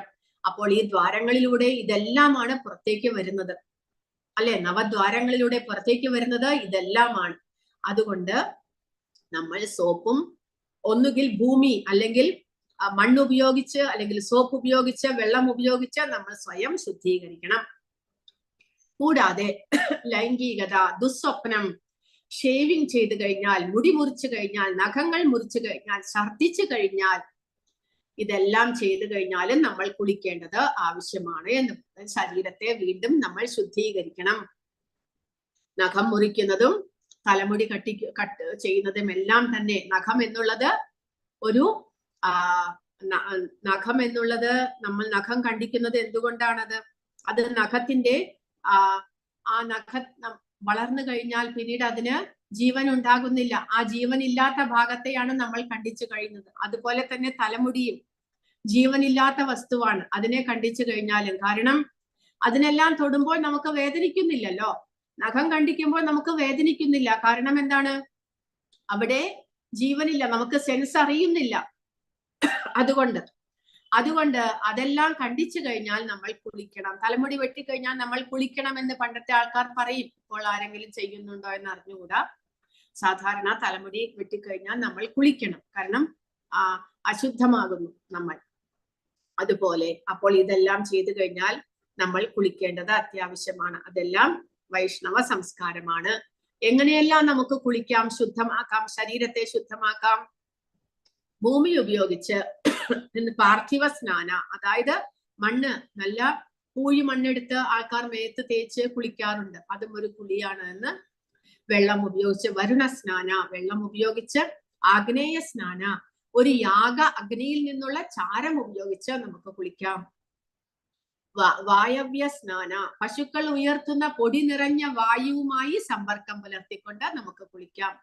അതായത് ഗോധൂളി എന്ന് പറയും. പശുക്കൾ ഓടി വരുമ്പോൾ ആ പശുക്കളുടെ ആ കാലിക്കുളമ്പിൽപ്പെട്ട് അവിടെ നിന്ന് കണ്ടമാനം പൊടി ഉയരുന്നത് വളരെ ശുഭകരമാണ് എന്ന്. ദിവ്യ സ്നാന, സൂര്യൻ പ്രകാശിക്കുമ്പോൾ പെയ്യുന്ന മഴയിൽ. മന്ത്രസ്നാന, അനുയോജ്യമായ വാക്യങ്ങൾ നമ്മൾ കുളിക്കുമ്പോൾ അല്ലെങ്കിൽ നമ്മൾ ഓം അപവിത്ര പവിത്രോവാ സർവാവസ്ഥാംഗതോ പിവ യസ്മരേത് പുണ്ടരീകാശം സബാഹ്യാഭ്യന്തര ശുചിഹി എന്ന് പറഞ്ഞുകൊണ്ട് മന്ത്രം ജപിച്ചുകൊണ്ട് വെള്ളം നമ്മുടെ മേത്ത് തളിച്ചാലും അതും സ്നാനമാണ് എന്ന് പറയുന്നു. മന്ത്രം ജപിച്ചുകൊണ്ട് വെള്ളം തളിക്കുക. പിന്നെ മാനസിക സ്നാന, വിഷ്ണുവിനെ ധ്യാനിച്ചുകൊണ്ട്. നമുക്ക് യാത്ര ചെയ്യുമ്പോഴെല്ലാം നമുക്ക് കുളിക്കാൻ ചിലപ്പോൾ പറ്റിയെന്ന് വരില്ല. ആ സമയത്ത് ഭഗവാൻ വിഷ്ണുവിനെ മനസ്സിൽ ധ്യാനിച്ചുകൊണ്ട് നമ്മൾ കുളിക്കുന്നതായിട്ട് സങ്കല്പിക്കുന്നു. യമുന അല്ലെങ്കിൽ ഗംഗ, മറ്റൊരു പുണ്യനദി, തീർത്ഥത്തിൽ, അവിടെ നദിയിൽ, തീർത്ഥജലത്തിൽ അല്ലെങ്കിൽ നദിയിൽ, കനാലിൽ, കുളം അല്ലെങ്കിൽ തടാകം, വെള്ളച്ചാട്ടത്തിൽ, കിണറ്റിൽ നിന്നുള്ള വെള്ളം, ഇതെല്ലാം ശുദ്ധജലങ്ങളാണ് എന്നാണ് പറയുന്നത്. പ്രാതർമധ്യായനയോ സ്നാന വാനപ്രസ്ഥ ഗൃഹസ്ഥയോ, അതായത് വാനപ്രസ്ഥക്കാരും ഗൃഹസ്ഥന്മാരും എന്ത് ചെയ്യണം? ഒരു ദിവസം 2 നേരം കുളിക്കണം, രാവിലെയും വൈകുന്നേരവും. ഒരു സന്യാസി ദിവസവും 3 നേരം കുളിക്കണം. ഒരു ബ്രഹ്മചാരി ഒരു ദിവസം മാത്രമേ, ഒരു നേരം മാത്രമേ കുളിക്കാവൂ എന്ന് ചൈതന്യ ചരിതാമൃതത്തിൽ ഉള്ള വാക്കുകളാണ്. അപ്പൊ വൈഷ്ണവ ശുചിത്വത്തെ കുറിച്ച് ഇത്രയും, എങ്ങനെയാണ് ശുചിത്വം പാലിക്കേണ്ടത് എന്നെല്ലാം ഇപ്പോൾ ഇത്രമാത്രം പറഞ്ഞു തന്നു. ഇനി പ്രഭുപാദർ ഭാഗവതത്തിലെ പറഞ്ഞിരിക്കുന്നത്, ഒരാൾ ഇന്ത്യയിലായാലും ഇന്ത്യക്ക് പുറത്തായാലും വേദതത്വങ്ങൾ പാലിക്കുന്നില്ല എങ്കിൽ അവനെ യവനൻ അല്ലെങ്കിൽ മ്ലേച്ഛൻ എന്ന് വിളിക്കുന്നു.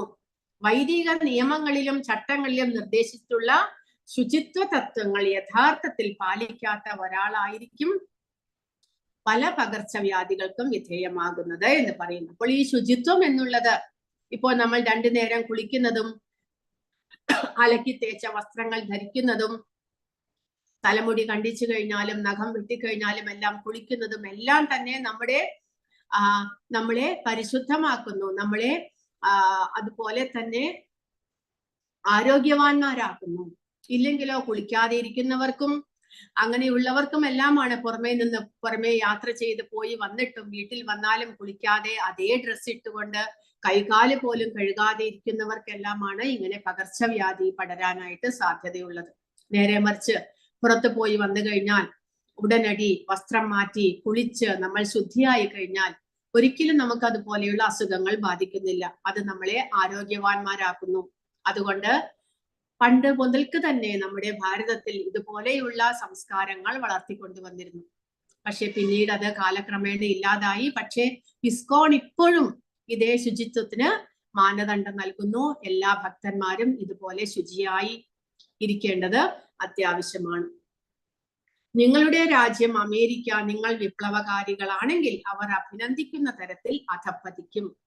അതായത് ഇങ്ങനെ ശുചിത്വം ഇല്ലെങ്കിൽ എല്ലാവരും അധപ്പതിച്ചു പോകും എന്ന് പ്രഭുപാദ പറയുന്നു.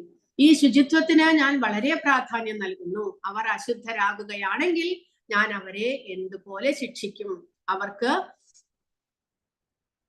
ഈ കല പഠിച്ച് ഞാൻ എപ്പോഴും പറയാറുണ്ട്, ദൈവഭക്തിയുടെ അടുത്താണ് ശുചിത്വം എന്നുള്ളത്. അത് പ്രഭുപാദരുടെ കാർ സംഭാഷണത്തിൽ അദ്ദേഹം പറയുന്നതാണ്. അപ്പോൾ ബാഹ്യമായിട്ടുള്ള ശുചിത്വത്തെ കുറിച്ച്, ശാരീരിക ശുചിത്വത്തെ കുറിച്ച് പ്രഭുപാദ ഇത്രയും നമുക്ക് പറഞ്ഞു തന്നു. അത് എങ്ങനെ നമ്മൾ നമ്മുടെ ദൈനംദിന ജീവിതത്തിൽ നമ്മൾ ഓരോ കാര്യം ചെയ്യുമ്പോഴും ശുചിത്വമായിട്ട് ശുദ്ധിയോടുകൂടി ചെയ്യേണ്ടത് എങ്ങനെയാണ് എന്ന്. ഇനി അടുത്തത് പ്രസാദ സേവ. പ്രസാദവും സേവയാണ് എന്ന് നമ്മൾ മനസ്സിലാക്കണം. പ്രസാദം കഴിക്കുന്നത് നമ്മൾ വെറും ആഹാരം കഴിക്കുന്നു എന്ന് ഒരിക്കലും വിചാരിക്കരുത്. ഭഗവാന് ചെയ്യുന്ന സേവയാണ് പ്രസാദം കഴിക്കുക എന്നുള്ളത്. അപ്പോൾ അതുകൊണ്ട് പ്രസാദത്തെ ആഹാരം കഴിക്കുന്ന ഭഗവാന് നിവേദിച്ച ഭക്ഷണം കഴിക്കുന്നതിനെ പ്രസാദ സേവ എന്ന് പറയുന്നു. കാരണം നമ്മൾ ശ്രവണം, കീർത്തനം, സ്മരണം ഇതെല്ലാം ഭഗവാന്റെ സേവനങ്ങളാണ് എന്ന് പറയുന്നത് പോലെ തന്നെ ഭഗവാന് നിവേദിച്ച ഭക്ഷണം നമ്മൾ കഴിക്കുന്നതും അദ്ദേഹത്തോട് ചെയ്യുന്ന സേവയാണ്. അതായത് അദ്ദേഹത്തെ ബഹുമാനിക്കുന്നതാണ്. പ്രസാദ സേവ കൊരിത്തെ ഹോയ സകല പ്രാപൈച്ച ജയ എന്നാണ് പറയുന്നത്. ഭഗവാനെ ആദരിച്ചുകൊണ്ട് ഞാൻ എല്ലാ ലൗകിക ഭ്രമങ്ങളെയും ജയിക്കുന്നു. പ്രസാദം കഴിക്കുന്നത് കൊണ്ട് എന്താണ് സംഭവിക്കുന്നത്? ഭഗവാനെ നമ്മൾ ആദരിക്കുന്നു. ഭഗവാന്റെ ആ ഒരു ഉച്ഛിഷ്ടത്തെയാണ് നമ്മൾ ഭക്ഷിക്കുന്നത്. അത് കഴിച്ച് നമ്മൾ ഭഗവാനെ ആദരിക്കുകയാണ്, ബഹുമാനിക്കുകയാണ്. അങ്ങനെ നമ്മൾ ഭൗതികമായിട്ടുള്ള എല്ലാ ഭ്രമങ്ങളിൽ നിന്നും നമ്മൾ മോചിതരാകുകയാണ് എന്ന് ഭക്തിവിനോദ ഠാകൂര പറയുകയാണ് ചെയ്യുന്നത്. ഇവിടെ കൊടുത്തിരിക്കുന്ന ഫോട്ടോ നമ്മുടെ നിത്യാനന്ദ പ്രഭു ഒരു തവണ ഇതുപോലെ വളരെ വലിയ ഒരു അന്നദാനം ചെയ്യുന്ന സമയത്ത്, പ്രസാദ വിതരണം ചെയ്യുന്ന സമയത്ത് ചൈതന്യ മഹാപ്രഭുവും അവിടെ വന്ന് നൃത്തം വെക്കുന്നതാണ്. അഗ്നിയിൽ നിവേദിക്കുന്നതിന് പകരം, അതായത് ഭഗവത്ഗീതയിൽ പറഞ്ഞിട്ടുണ്ട്, യജ്ഞശിഷ്ടാശിന സന്തോ, ഭഗവാൻ യജ്ഞത്തിൽ നിവേദിക്കുന്ന ഭക്ഷണം കഴിക്കുന്നത് കൊണ്ട് മുച്യന്തേ സർവകിൽബിഷൈഹി, നമ്മുടെ എല്ലാ പാപങ്ങളും ഇല്ലാതാകുന്നു എന്ന്. അപ്പോൾ ഇവിടെ അഗ്നിയിൽ നിവേദിച്ചുകൊണ്ടാണ് നമ്മൾ യജ്ഞങ്ങൾ ചെയ്യുന്നത്. ഭഗവാന് വേണ്ടിയിട്ട് ഉണ്ടാക്കുന്ന ഭക്ഷണ സാധനങ്ങൾ, അന്നം മുതലായവ നമ്മൾ എന്ത് ചെയ്യുന്നു? യജ്ഞത്തിൽ അഗ്നിയിൽ നിവേദിക്കുന്നു. അതിന് പകരം പ്രഭുപാദ പറയുന്നത് ധാന്യങ്ങളും നെയ്യും പ്രസാദമായി തയ്യാറാക്കി ആദ്യം ബ്രാഹ്മണർക്കും പിന്നീട് മറ്റുള്ളവർക്കും വിതരണം ചെയ്യുമ്പോൾ കൃഷ്ണൻ കൂടുതൽ പ്രസാദിക്കുന്നു. ഈ സംവിധാനം മറ്റെന്തിനേക്കാളും കൃഷ്ണനെ സന്തോഷിപ്പിക്കുന്നു. അങ്ങനെ ഇസ്കോണിൽ ഏത് അമ്പലത്തിൽ പോയാലും അവിടെ പ്രസാദ വിതരണമുണ്ട്. ഭഗവാന് നിവേദിക്കുന്ന ഭക്ഷണം എല്ലാവർക്കും പ്രസാദമായിട്ട് നൽകുന്നു. എസ്പെഷ്യലി സൺഡേ ഫീസ്റ്റ് എന്ന് പറഞ്ഞുകൊണ്ട് എല്ലാ ഞായറാഴ്ചകളിലും ഉച്ചയ്ക്കും രാത്രിയും അവിടുത്തെ ക്ലാസ് കഴിഞ്ഞു കഴിഞ്ഞാൽ വളരെ വലിയ ഫീസ്റ്റ് തന്നെ അവർ കൊടുക്കുന്നു. കാരണം ഭഗവാന് നിവേദിക്കുന്ന ഈ പ്രസാദം, ഭഗവാന് നിവേദിക്കുന്ന ഭോഗം പിന്നീട് പ്രസാദമായിട്ട് എല്ലാവർക്കും വിതരണം ചെയ്യുകയാണ്. അതുവഴി നമ്മുടെ പാപകർമ്മങ്ങളെല്ലാം തന്നെ ഇല്ലാതാകുന്നു. ഭഗവത്ഗീതയിൽ ഭഗവാൻ പറയുന്നത് പോലെ അപ്പോൾ പണ്ട് യജ്ഞത്തിലൂടെ ഭഗവാനെ സന്തോഷിപ്പിച്ചിരുന്നു. ഇപ്പോൾ എങ്ങനെയാണ്? ഭഗവാന് നിവേദ്യം അർപ്പിച്ച് നമ്മൾ ആ നിവേദ്യം ഭക്ഷിച്ച് ഭഗവാനെ സന്തോഷിപ്പിക്കുക. പ്രിൻസിപ്പിൾസ് ഓഫ് പ്രസാദ. പ്രസാദം ഉണ്ടാക്കുന്നതിനും അത് എങ്ങനെ വിതരണം ചെയ്യണം എന്നതിൽ എല്ലാത്തിനും ഉള്ള ചില പ്രിൻസിപ്പിൾസ് ആണ് പറയുന്നത്. 20 സന്യാസിമാർക്ക് പ്രസാദം വിളമ്പുന്ന നിമായി പണ്ഡിത, അതായത് നിത്യാനന്ദ പ്രഭു 20 സന്യാസിമാർക്ക് പ്രസാദം വിളമ്പുന്നതായിട്ട് ചൈതന്യ ചരിതാമൃതത്തിലുണ്ട്. അതെല്ലാം നമ്മൾ പഠിക്കണം എന്നാണ് പറയുന്നത്. ചൈതന്യ മഹാപ്രഭു അദ്വൈത പ്രഭുവിന്റെ വീട്ടിൽ പോയിട്ട് പ്രസാദം സ്വീകരിക്കുന്നു. പിന്നെ ചൈതന്യ മഹാപ്രഭുവിന്റെ കീർത്തന വിനോദങ്ങൾ, അതിലെല്ലാം തന്നെ പ്രസാദം എങ്ങനെ സേവിക്കണം എന്നതിനെ കുറിച്ചുള്ള ഉദ്ധരണികളുണ്ട് എന്ന് പറയുന്നു. അത് നമുക്ക് നാളത്തെ ക്ലാസ്സിൽ ഞാനത് കോപ്പി ചെയ്ത് കൊണ്ടുവന്നിട്ട് നിങ്ങൾക്ക് പറഞ്ഞു തരും. അപ്പോൾ എങ്ങനെയാണ് പ്രസാദം വിളമ്പുമ്പോൾ ഭഗവാനെ നിവേദിച്ചതിനെയാണ് പ്രസാദം എന്ന് പറയുന്നത്. അത് ഭക്തന്മാർക്ക് വിളമ്പുമ്പോൾ നമ്മൾ സ്വീകരിക്കേണ്ടതായിട്ടുള്ള ചില നിയമങ്ങളാണ് ഇവിടെ പറയുന്നത്. മുതിർന്ന ഭക്തന്മാർക്ക് ഒരു വരിയുടെ തലയിൽ, അതായത് ഒരു വരി ആരംഭിക്കുമ്പോൾ അതിന്റെ തുടക്കത്തിൽ ആ സീനിയർ ആയിട്ടുള്ള ഡിവോട്ടീസ് ഇരിക്കേണ്ടതാണ്. ഭക്ഷണം കഴിക്കുന്നവരുടെ പ്ലേറ്റുകളിലും കൈകളിലും നമ്മൾ തൊടാൻ, വിളമ്പുന്നവർ എന്ത് ചെയ്യണം?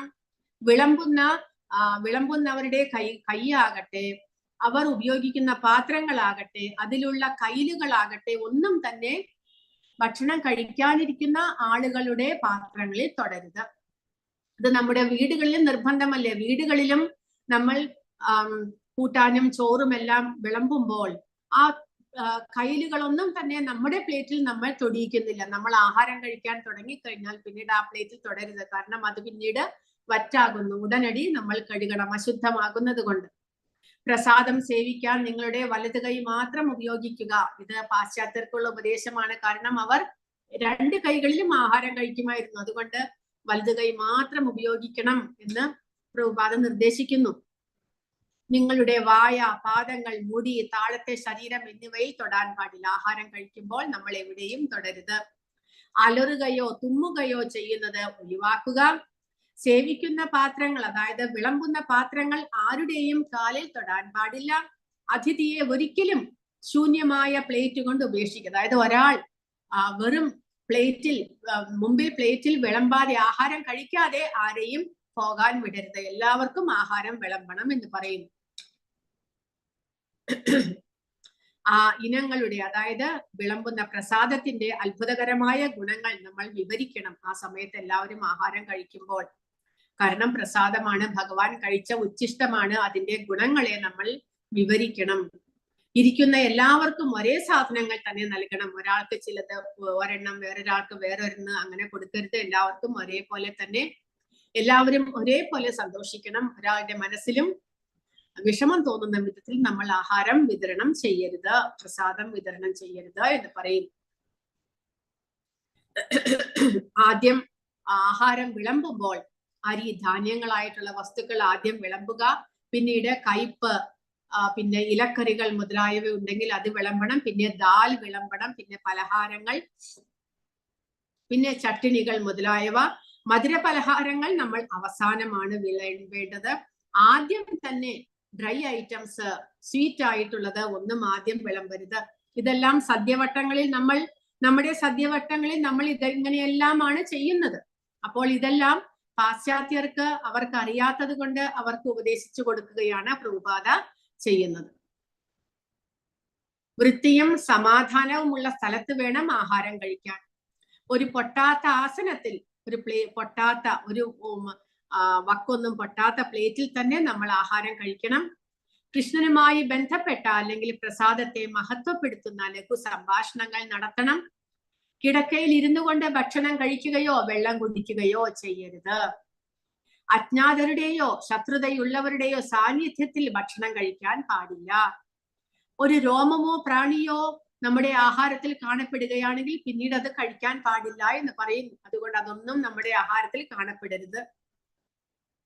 എല്ലാവരുടെയും പ്ലേറ്റിൽ കുറച്ച് പ്രസാദം ഉണ്ടാകുന്നത് വരെ ആരംഭിക്കരുത്. അതായത് എല്ലാവർക്കും പ്രസാദം ഒരുമിച്ച് വിളമ്പിയിട്ട് മഹാപ്രസാദേ ഗോവിന്ദേ, ഭഗവാന്റെ ആ പ്രസാദം സേവിക്കാനുള്ള മന്ത്രം ഉച്ചരിച്ചതിന് ശേഷം മാത്രം ആഹാരം കഴിക്കാൻ എല്ലാവരും ആരംഭിക്കുക. കൂടാതെ സന്നിഹിതരായ ഏറ്റവും മുതിർന്ന ഭക്തർ ആദ്യം ആരംഭിക്കണം.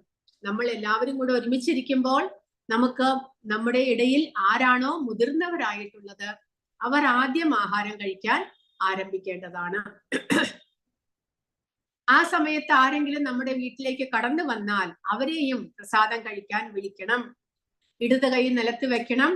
അങ്ങനെ നമ്മുടെ ആ അനാവശ്യമായിട്ടുള്ള ഊർജം എല്ലാം ഭൂമിയിലേക്ക് പോകുന്നു. ഒരാളുടെ പ്ലേറ്റിന്റെ വലതുവശത്ത് വെള്ളത്തിന്റെ കപ്പ് വെക്കണം.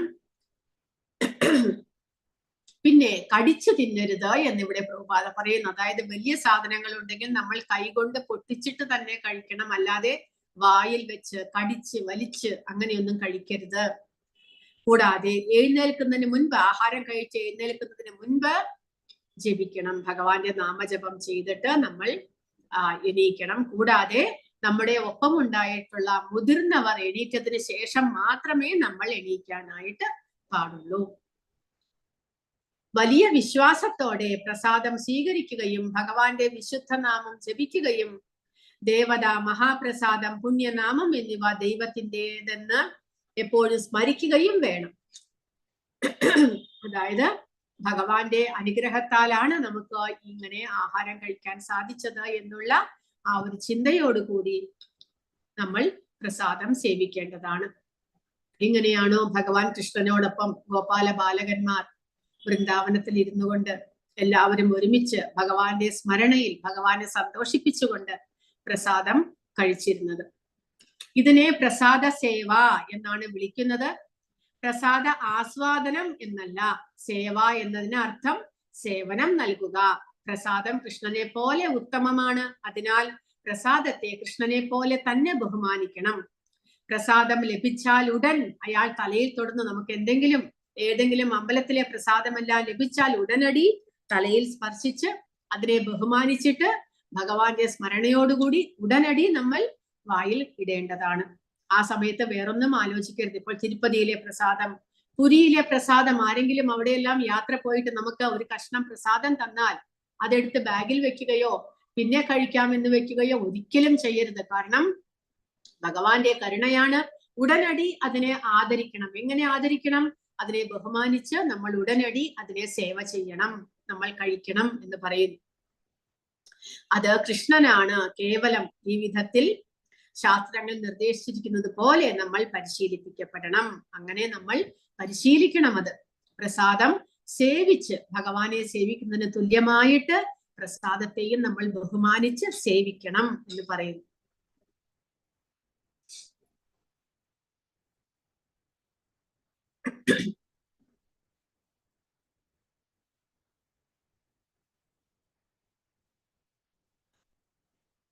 ഇനി ഡ്രസ് കോഡാണ്. എങ്ങനെയാണ് നമ്മൾ വസ്ത്രം ധരിക്കേണ്ടത്? വൈഷ്ണവരുടെ തത്വങ്ങളിൽ, വൈഷ്ണവ സംസ്കാരത്തിൽ നമ്മൾ ഇപ്പോൾ കാണുന്നത് പോലെയുള്ള ഡ്രസ്സാണോ ധരിക്കേണ്ടത്? എങ്ങനെ ധരിക്കണം എന്ന് പറയുന്നു. ആത്മീയ ഗ്രഹത്തിൽ മുന്നേറാൻ ആഗ്രഹിക്കുന്ന ഒരു വ്യക്തി അതീവ ജാഗ്രത പുലർത്തുകയും സാധാരണ സാഹിത്യങ്ങൾ വായിക്കുന്നത് ഒഴിവാക്കുകയും വേണം.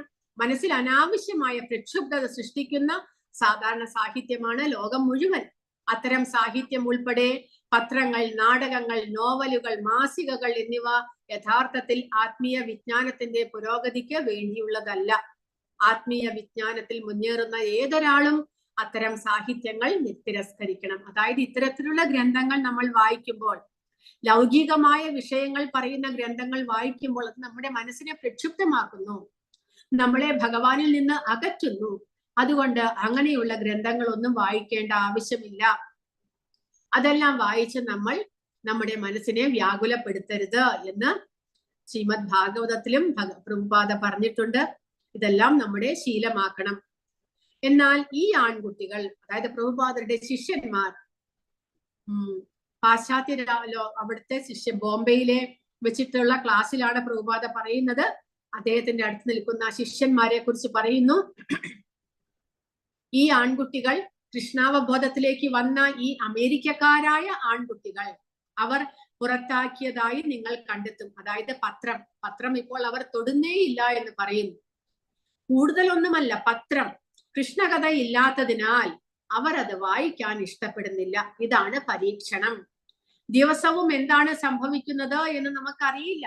കാരണം പത്രം വായിച്ചില്ലെങ്കിൽ എന്താണ് ന്യൂസ് എന്ന് നമുക്ക് അറിയാൻ സാധിക്കില്ല. പക്ഷെ പ്രഭുപാദ പറയുന്നു അത് സാരമില്ല, പത്രമാണ്, സമയം പാഴാക്കലാണ്. പത്രം വായിച്ച് അതിലെ ഓരോ ന്യൂസ് വായിച്ചിട്ട് നമ്മുടെ മനസ്സ് പ്രക്ഷുബ്ധമാക്കുന്നു, അത് സമയം പാഴാക്കലാണ് എന്ന് പ്രഭുപാദ പറയുന്നു. ചിലപ്പോൾ വിമാനത്തിൽ പ്രദർശിപ്പിക്കുന്ന സിനിമകൾ ഞാൻ കാണുമ്പോൾ കണ്ണടയ്ക്കും. പ്രഭുപാദ ഫ്ലൈറ്റിലെല്ലാം യാത്ര ചെയ്യുമ്പോൾ, ഇന്റർനാഷണൽ ഫ്ലൈറ്റിലെല്ലാം സിനിമകൾ ഉണ്ടാകും. അത് കാണുമ്പോൾ പ്രഭുപാദ പറയുന്നത് അദ്ദേഹം കണ്ണടച്ചിരിക്കുമെന്ന്. കാരണം ഇതൊന്നും കാണാൻ എനിക്ക് ഇഷ്ടമല്ല. കാരണം അത് നമ്മളെ മനസ്സിനെ അസ്വസ്ഥമാക്കുന്നു. മുഴുവനും വൾഗറായിട്ടുള്ളതും പിന്നെ അടിപിടിയും ബഹളവും എല്ലാം തന്നെ നമ്മുടെ മനസ്സിനെ പ്രക്ഷുബ്ധമാക്കുന്നു. അതുകൊണ്ട് അങ്ങനെയുള്ളതൊന്നും തന്നെ കാണുകയോ അങ്ങനെയുള്ളതൊന്നും വായിക്കാതിരിക്കുകയോ ചെയ്യുന്നത് നമ്മുടെ ആത്മീയമായ പുരോഗതിക്ക് വളരെ നന്നാകുന്നു. വരൂ, ഞങ്ങളോടൊപ്പം നൃത്തം ചെയ്യുക, അത് വിനോദമല്ലേ? പിന്നെ ക്ഷണിക്കുമ്പോൾ പ്രസാദം കഴിക്കുക, ഇതിലും കൂടുതൽ വിനോദം വേണോ എന്നതാണ് നിങ്ങളുടെ ഉത്തരം. ഇത് വിനോദമല്ലേ? നിങ്ങൾ ബോൾ ഡാൻസിനും മറ്റു പല നൃത്തങ്ങൾക്കും പോകും.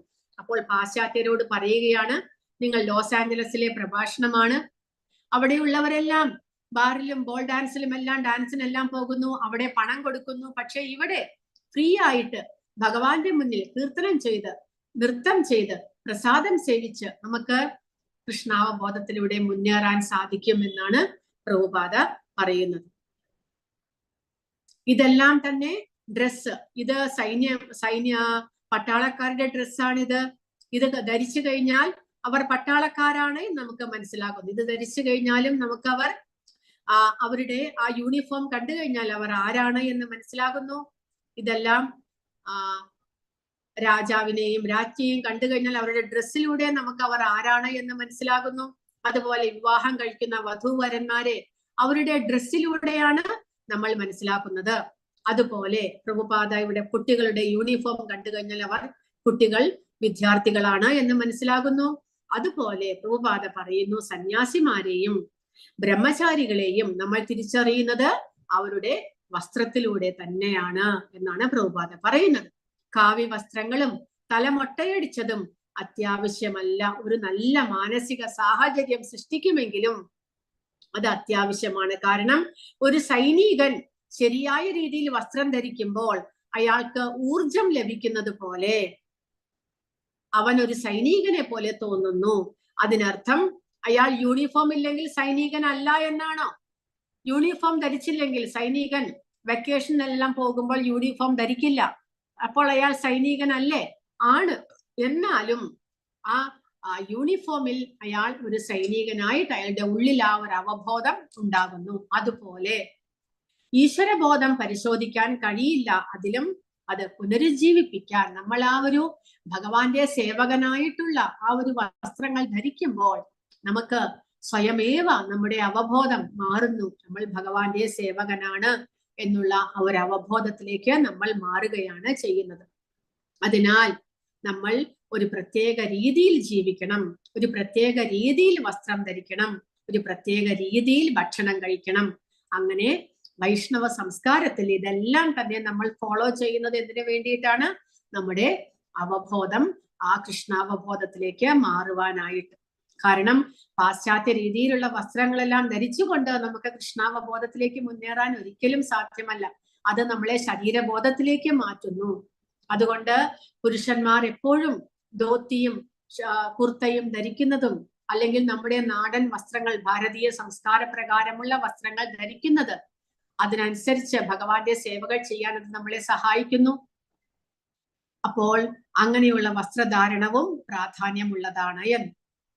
വിഡ്ഢികളായ തെമ്മാടികൾ ഇതിന്റെ ആവശ്യകത എന്താണ് എന്നെല്ലാം ചോദിക്കുന്നു. പക്ഷെ ഇത് അനിവാര്യമാണ്, നിങ്ങൾ എപ്പോഴും നിലനിൽക്കണം. ഒരു വൈഷ്ണവനെ പോലെ വസ്ത്രം ധരിച്ചു, അത് അനിവാര്യതയാണ്. അതിനാൽ കാണാൻ വളരെ മനോഹരമാണ്, അങ്ങനെയുള്ള വസ്ത്രം ധരിക്കുന്നത് മനോഹരവുമാണ് എന്നാണ് പറയുന്നത് പ്രഭുപാദ. ശാസ്ത്രീയമായ തെളിവുകൾ എന്തൊക്കെയാണ്? വസ്ത്രങ്ങളുടെ മനഃശാസ്ത്രം, നിങ്ങൾ ധരിക്കുന്നത് നിങ്ങൾ ചിന്തിക്കുന്ന രീതിയെ മാറ്റുന്നു. നമ്മൾ ധരിക്കുന്ന വസ്ത്രം നമ്മുടെ അവബോധത്തെ മാറ്റുന്നു. നമ്മൾ പാശ്ചാത്യ രീതിയിൽ പാന്റും പകുതി പാന്റ് ടീഷർട്ട് ശരീരമെല്ലാം കാണിക്കുന്ന വിധത്തിലുള്ള വസ്ത്രങ്ങൾ ധരിക്കുമ്പോൾ അത് നമ്മുടെ ശരീരബോധത്തിലേക്ക് നമ്മളെ മാറ്റും. നമ്മൾ എപ്പോഴും ആ ഒരു അലർട്ടായിരിക്കും, നമ്മുടെ ശരീരത്തെ കുറിച്ച് ബോധവാന്മാരായിരിക്കും ആ സമയത്തെല്ലാം തന്നെ. നേരെ മറിച്ച് നമ്മൾ കൃഷ്ണാവബോധത്തിലുള്ള വസ്ത്രങ്ങൾ ധരിക്കുമ്പോൾ, സ്ത്രീകൾ സാരിയും തല മറച്ചുള്ള വസ്ത്രങ്ങളും പുരുഷന്മാർ ധോത്തിയും എല്ലാം ധരിക്കുമ്പോൾ നമ്മൾ ശരീരബോധത്തിൽ നിന്ന് കൃഷ്ണാവബോധത്തിലേക്ക് നമുക്ക് ഉയരാനായിട്ട് സാധിക്കുന്നു. നിങ്ങളുടെ വസ്ത്രധാരണ രീതി നിങ്ങൾ ആരാണ് എന്നതിന്റെ വ്യക്തമായ ദൃശ്യപ്രകടനം നൽകുന്നു. ആകർഷണ നിയമം, നിങ്ങൾ വസ്ത്രം ധരിക്കുന്നതിനായി നിങ്ങൾ മാറുന്നു. മറ്റുള്ള വസ്ത്രങ്ങൾ ധരിച്ചാലോ മറ്റുള്ളവരെ ആകർഷിക്കാൻ വേണ്ടിയിട്ട് നമ്മൾ വസ്ത്രം ധരിക്കുന്നത് പോലെയാണ്.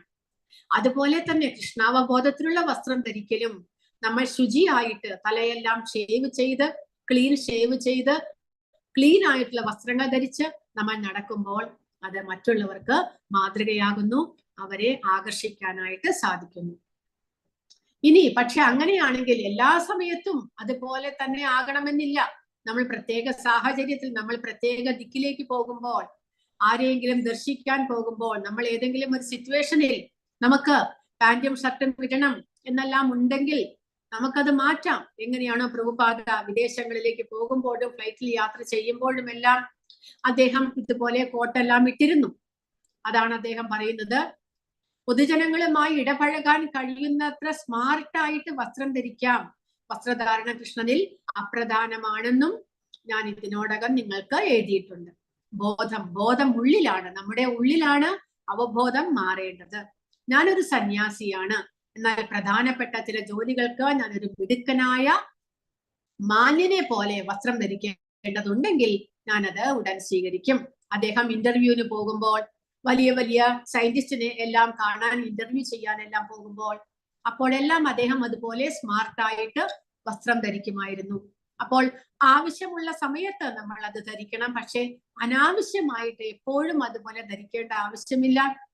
അവബോധം മാറ്റുന്ന വിധത്തിലുള്ള, ശരീരബോധത്തിലേക്ക് നമ്മളെ താഴ്ത്താത്ത വിധത്തിലുള്ള ശരിയായിട്ടുള്ള വസ്ത്രങ്ങൾ ധരിക്കേണ്ടത് അത്യാവശ്യമാണ്.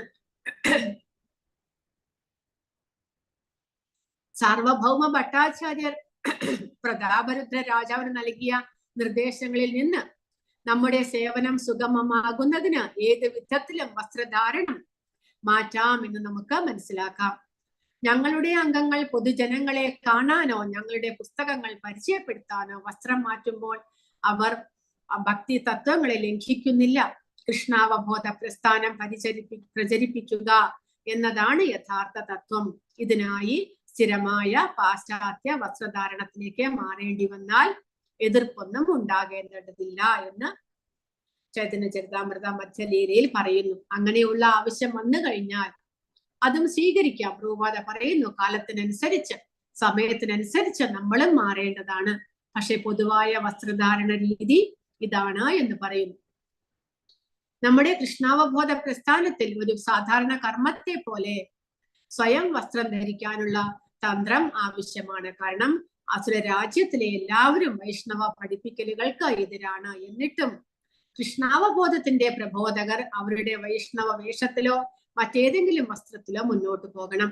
കാരണം പ്രചാരണം ചെയ്യുന്ന സമയത്ത് ഏതാണ് സൗകര്യമായിട്ടുള്ളത് അങ്ങനെയുള്ള വസ്ത്രം ധരിച്ച്, കാരണം മറ്റുള്ളവരെ ഇതിലേക്ക് ആകർഷിക്കുക എന്നുള്ളതാണ് പ്രധാനം.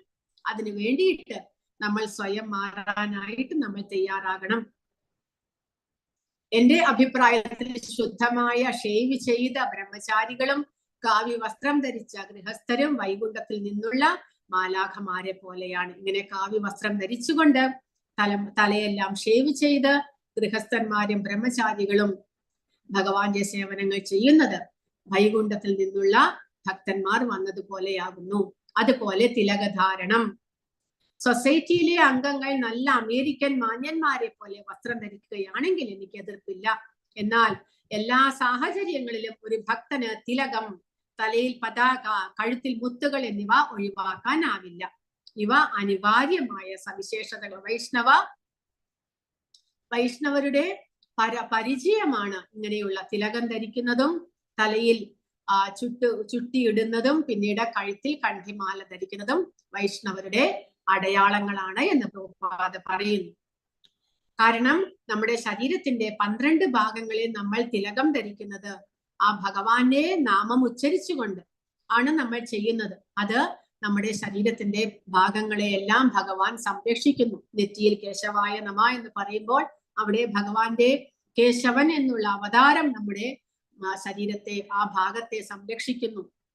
അങ്ങനെ 12 ദിക്കിലും 12 നാമങ്ങൾ ചൊല്ലിക്കൊണ്ട് നമ്മൾ തിലകം ധരിക്കുമ്പോൾ അവിടെ ഭഗവാന്റെ സംരക്ഷണം ഉണ്ടാക്കുകയാണ്. എല്ലാ വശങ്ങളിൽ നിന്നും ഭഗവാൻ നമ്മളെ സംരക്ഷിക്കുന്നു. തിലകം അടയാളപ്പെടുത്തുന്നത് ഒരു വ്യക്തിയെ വൈഷ്ണവൻ എന്നറിയപ്പെടുന്നു. അതിനാൽ നമ്മുടെ കഴുത്തിൽ ധരിക്കുന്ന മാലകൾ പോലെ തന്നെ തിലകവും അത്യാവശ്യമാണ്. തിലകം ധരിക്കുന്ന ഒരാൾ എവിടെ മരിച്ചാലും പ്രശ്നമില്ല. അവനൊരു ചണ്ടാലനാണെങ്കിലും അവനൊരു ബഹിരാകാശ കപ്പലിൽ കയറി അദ്ദേഹത്തിന്റെ ഭഗവാന്റെ വാസസ്ഥലത്തേക്ക് പോകുന്നു എന്ന് പറയുകയാണ്. തിലകം ധരിച്ച ഒരാൾ ആരുടെയെങ്കിലും വീട്ടിൽ ഭക്ഷണം കഴിക്കുമ്പോൾ അവന്റെ 20 തലമുറകളെ ഞാൻ നരകത്തിൽ നിന്ന് മോചിപ്പിക്കുന്നു എന്ന് ബ്രഹ്മപുരാണത്തിൽ പറയുകയാണ്. അപ്പോൾ ഇത്രമാത്രം പ്രാധാന്യമുണ്ട് തിലകം ധരിക്കുന്നതിന്. മുൻകാലങ്ങളിൽ അവൻ 100 കണക്കിന് പാപങ്ങൾ ചെയ്തിട്ടുണ്ടെങ്കിലും ഒരാൾ ഗോപീചന്ദന തിലകം ധരിച്ചാൽ യമരാജന് അവനെ കൊണ്ടുപോകാൻ കഴിയില്ല. അങ്ങനെയെങ്കിൽ യമരാജന്റെ ദൂതന്മാർ അവനെ ഇങ്ങനെ തൊടും. ദിവസേന ഗോപി ചന്ദന തിലകം ധരിക്കുന്ന ഒരു പാപി ദ്രവ്യലോകത്തിനപ്പുറമുള്ള ഭഗവാൻ കൃഷ്ണന്റെ പരമോന്നത വാസസ്ഥലമായ ഗോലോകത്തിലേക്ക് പോകുന്നു. അങ്ങനെ അംബരീഷ മഹാരാജാവിനോട് പറയുകയാണ്, മഹർഷി ഗൗതമൻ രാജാവെ, മഹാപാപകർമ്മങ്ങളിൽ നിന്ന് മോചനം നേടുന്നതിന് ഗോപി ചന്ദനത്തോട് കൂടിയ തിലകം ധരിക്കുന്ന വ്യക്തിയെ കാണുക. തിലകമോ ഗോപീചന്ദനമോ കൊണ്ട് അലങ്കരിച്ച വ്യക്തികൾ, ഗോപീചന്ദനം എന്ന് പറയുമ്പോൾ വൃന്ദാവനത്തിലും പിന്നെ ദ്വാരകയിലും കിട്ടുന്ന കളിമണ്ണിന്റെ കൊണ്ട് ഉണ്ടാക്കുന്നതാണ്.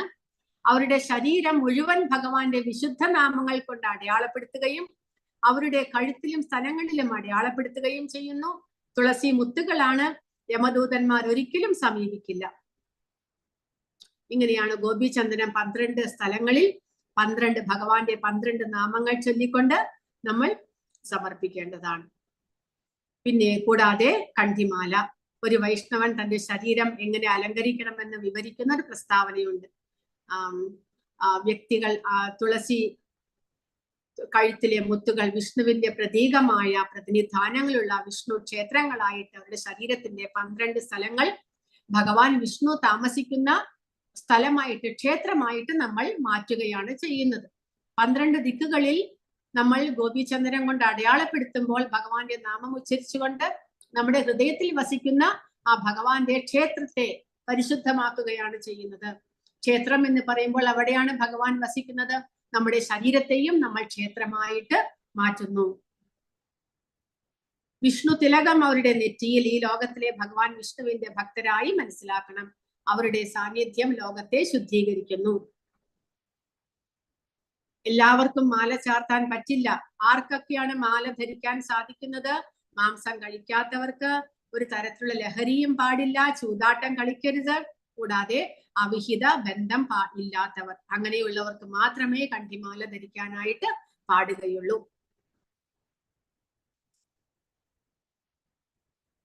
അങ്ങനെ ഇങ്ങനെ അവിഹിത ബന്ധങ്ങളും ഈ 4 യമനിയമങ്ങൾ പാലിക്കുന്നവർക്ക് കണ്ഠിമാല ധരിക്കാൻ സാധിക്കും എന്ന് പറയുന്നു.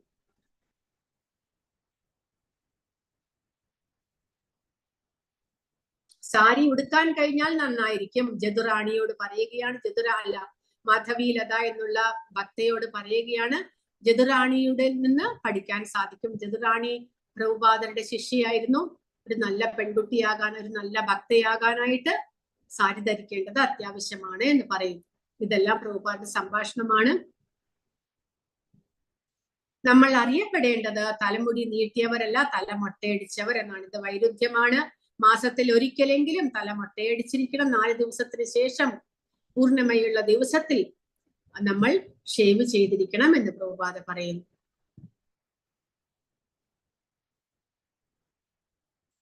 സാധാരണയായി സ്ത്രീകൾ ഒന്നുകിൽ തലമുടി ഉയരത്തിൽ കെട്ടുകയോ വാസ്തവത്തിൽ ക്ഷേത്രങ്ങളിൽ പോകുമ്പോഴോ പൂജയ്ക്കോ ആരാധനയ്ക്കോ ഉള്ള സമയങ്ങളിൽ സ്ത്രീകൾ സാരിയും ദുപ്പട്ടയും കൊണ്ട് മുടി മറയ്ക്കേണ്ടത് അത്യാവശ്യമാണ് എന്ന്. അപ്പോൾ സ്ത്രീകൾക്ക് സാരിയും പുരുഷന്മാർക്ക് ഇതുപോലെയുള്ള ധോത്തിയും കുർത്തയും ധരിക്കുന്നതാണ് നല്ലത് എന്ന് പ്രഭുപാദ പറയുന്നു. അപ്പോൾ ഇത് പ്രഭുപാദരുടെ പ്രസ്താവന. അദ്ദേഹം പറയുന്നത് പ്രഭുപാദർക്ക് മുന്നേ എത്രയോ പേർ പാശ്ചാത്യ രാജ്യങ്ങളിൽ ഇതുപോലെ പ്രചരിപ്പിക്കാൻ പോയിരുന്നു. പക്ഷെ അവരെല്ലാം അവിടെയുള്ളതെല്ലാം വഹിച്ചുകൊണ്ട് വരികയാണ് ചെയ്തത്. നമ്മുടേതായിട്ടുള്ള സംസ്കാരം ആരും തന്നെ പാശ്ചാത്യർക്ക് കൊടുത്തവരില്ല. എന്നാൽ പ്രഭുപാദ അങ്ങനെയല്ല. ഭാരതീയ സംസ്കാരം അതേപടി പാശ്ചാത്യരെ പഠിപ്പിച്ച് അവരെയും ഭാരതീയ സംസ്കാരത്തിന്റെ പ്രതീകങ്ങളാക്കി മാറ്റുകയാണ് ഉണ്ടായത്. ഇപ്പൊ നമുക്ക് മായാപൂരിലെല്ലാം പോയാൽ കാണാൻ സാധിക്കും, വിദേശികളാണ് അവിടെ കൂടുതലും അവിടുത്തെ ഭക്തന്മാരായിട്ടുള്ളത്. അവരെല്ലാവരും തന്നെ ഭക്തന്മാരായിട്ട് ധോത്തിയും കുർത്തയും പിന്നെ സാരിയും എല്ലാം ധരിച്ചുകൊണ്ട്, തിലകം ധരിച്ചുകൊണ്ട്, കണ്ടിമാല ധരിച്ചുകൊണ്ട്. കാരണം പ്രഭുപാദ നമ്മുടേതായ സംസ്കാരം, പരിശുദ്ധമായ സംസ്കാരത്തെ പാശ്ചാത്യ രാജ്യങ്ങൾക്ക് കൊടുക്കുകയാണ് ചെയ്തത് എന്ന് പ്രഭുപാദ ഇവിടെ പറയുന്നു. അങ്ങനെ ഈ ഫോട്ടോയിൽ കാണാൻ സാധിക്കും ഭക്തന്മാരെല്ലാവരും തല ഷേവ് ചെയ്ത് ധോത്തിയും കുർത്തയും എല്ലാം ധരിച്ചുകൊണ്ട് അവർ വളരെ സന്തോഷവാന്മാരായിട്ട് കൃഷ്ണ ഭക്തന്മാരായിട്ട് ഇരിക്കുന്നതായിട്ട്. ഹരേ കൃഷ്ണ. ഇത്രയും ഇന്നത്തെ ക്ലാസ്സിൽ എടുക്കാം. ഇനി ബാക്കിയുള്ളത് നാളെ 2-3 ദിവസം കൊണ്ട് നമുക്ക് ഇത് തീർത്ത് നിങ്ങൾക്ക് പിന്നീട് ഇതിനെക്കുറിച്ച് സംശയങ്ങളോ അല്ലെങ്കിൽ നിങ്ങൾ എത്രമാത്രം പഠിച്ചു എന്നോ പിന്നൊരു ക്ലാസ്സിൽ നമുക്ക് ഇതുപോലൊരു ക്ലാസ് വീണ്ടും എടുത്ത് നമുക്ക് പരിശോധിക്കാം.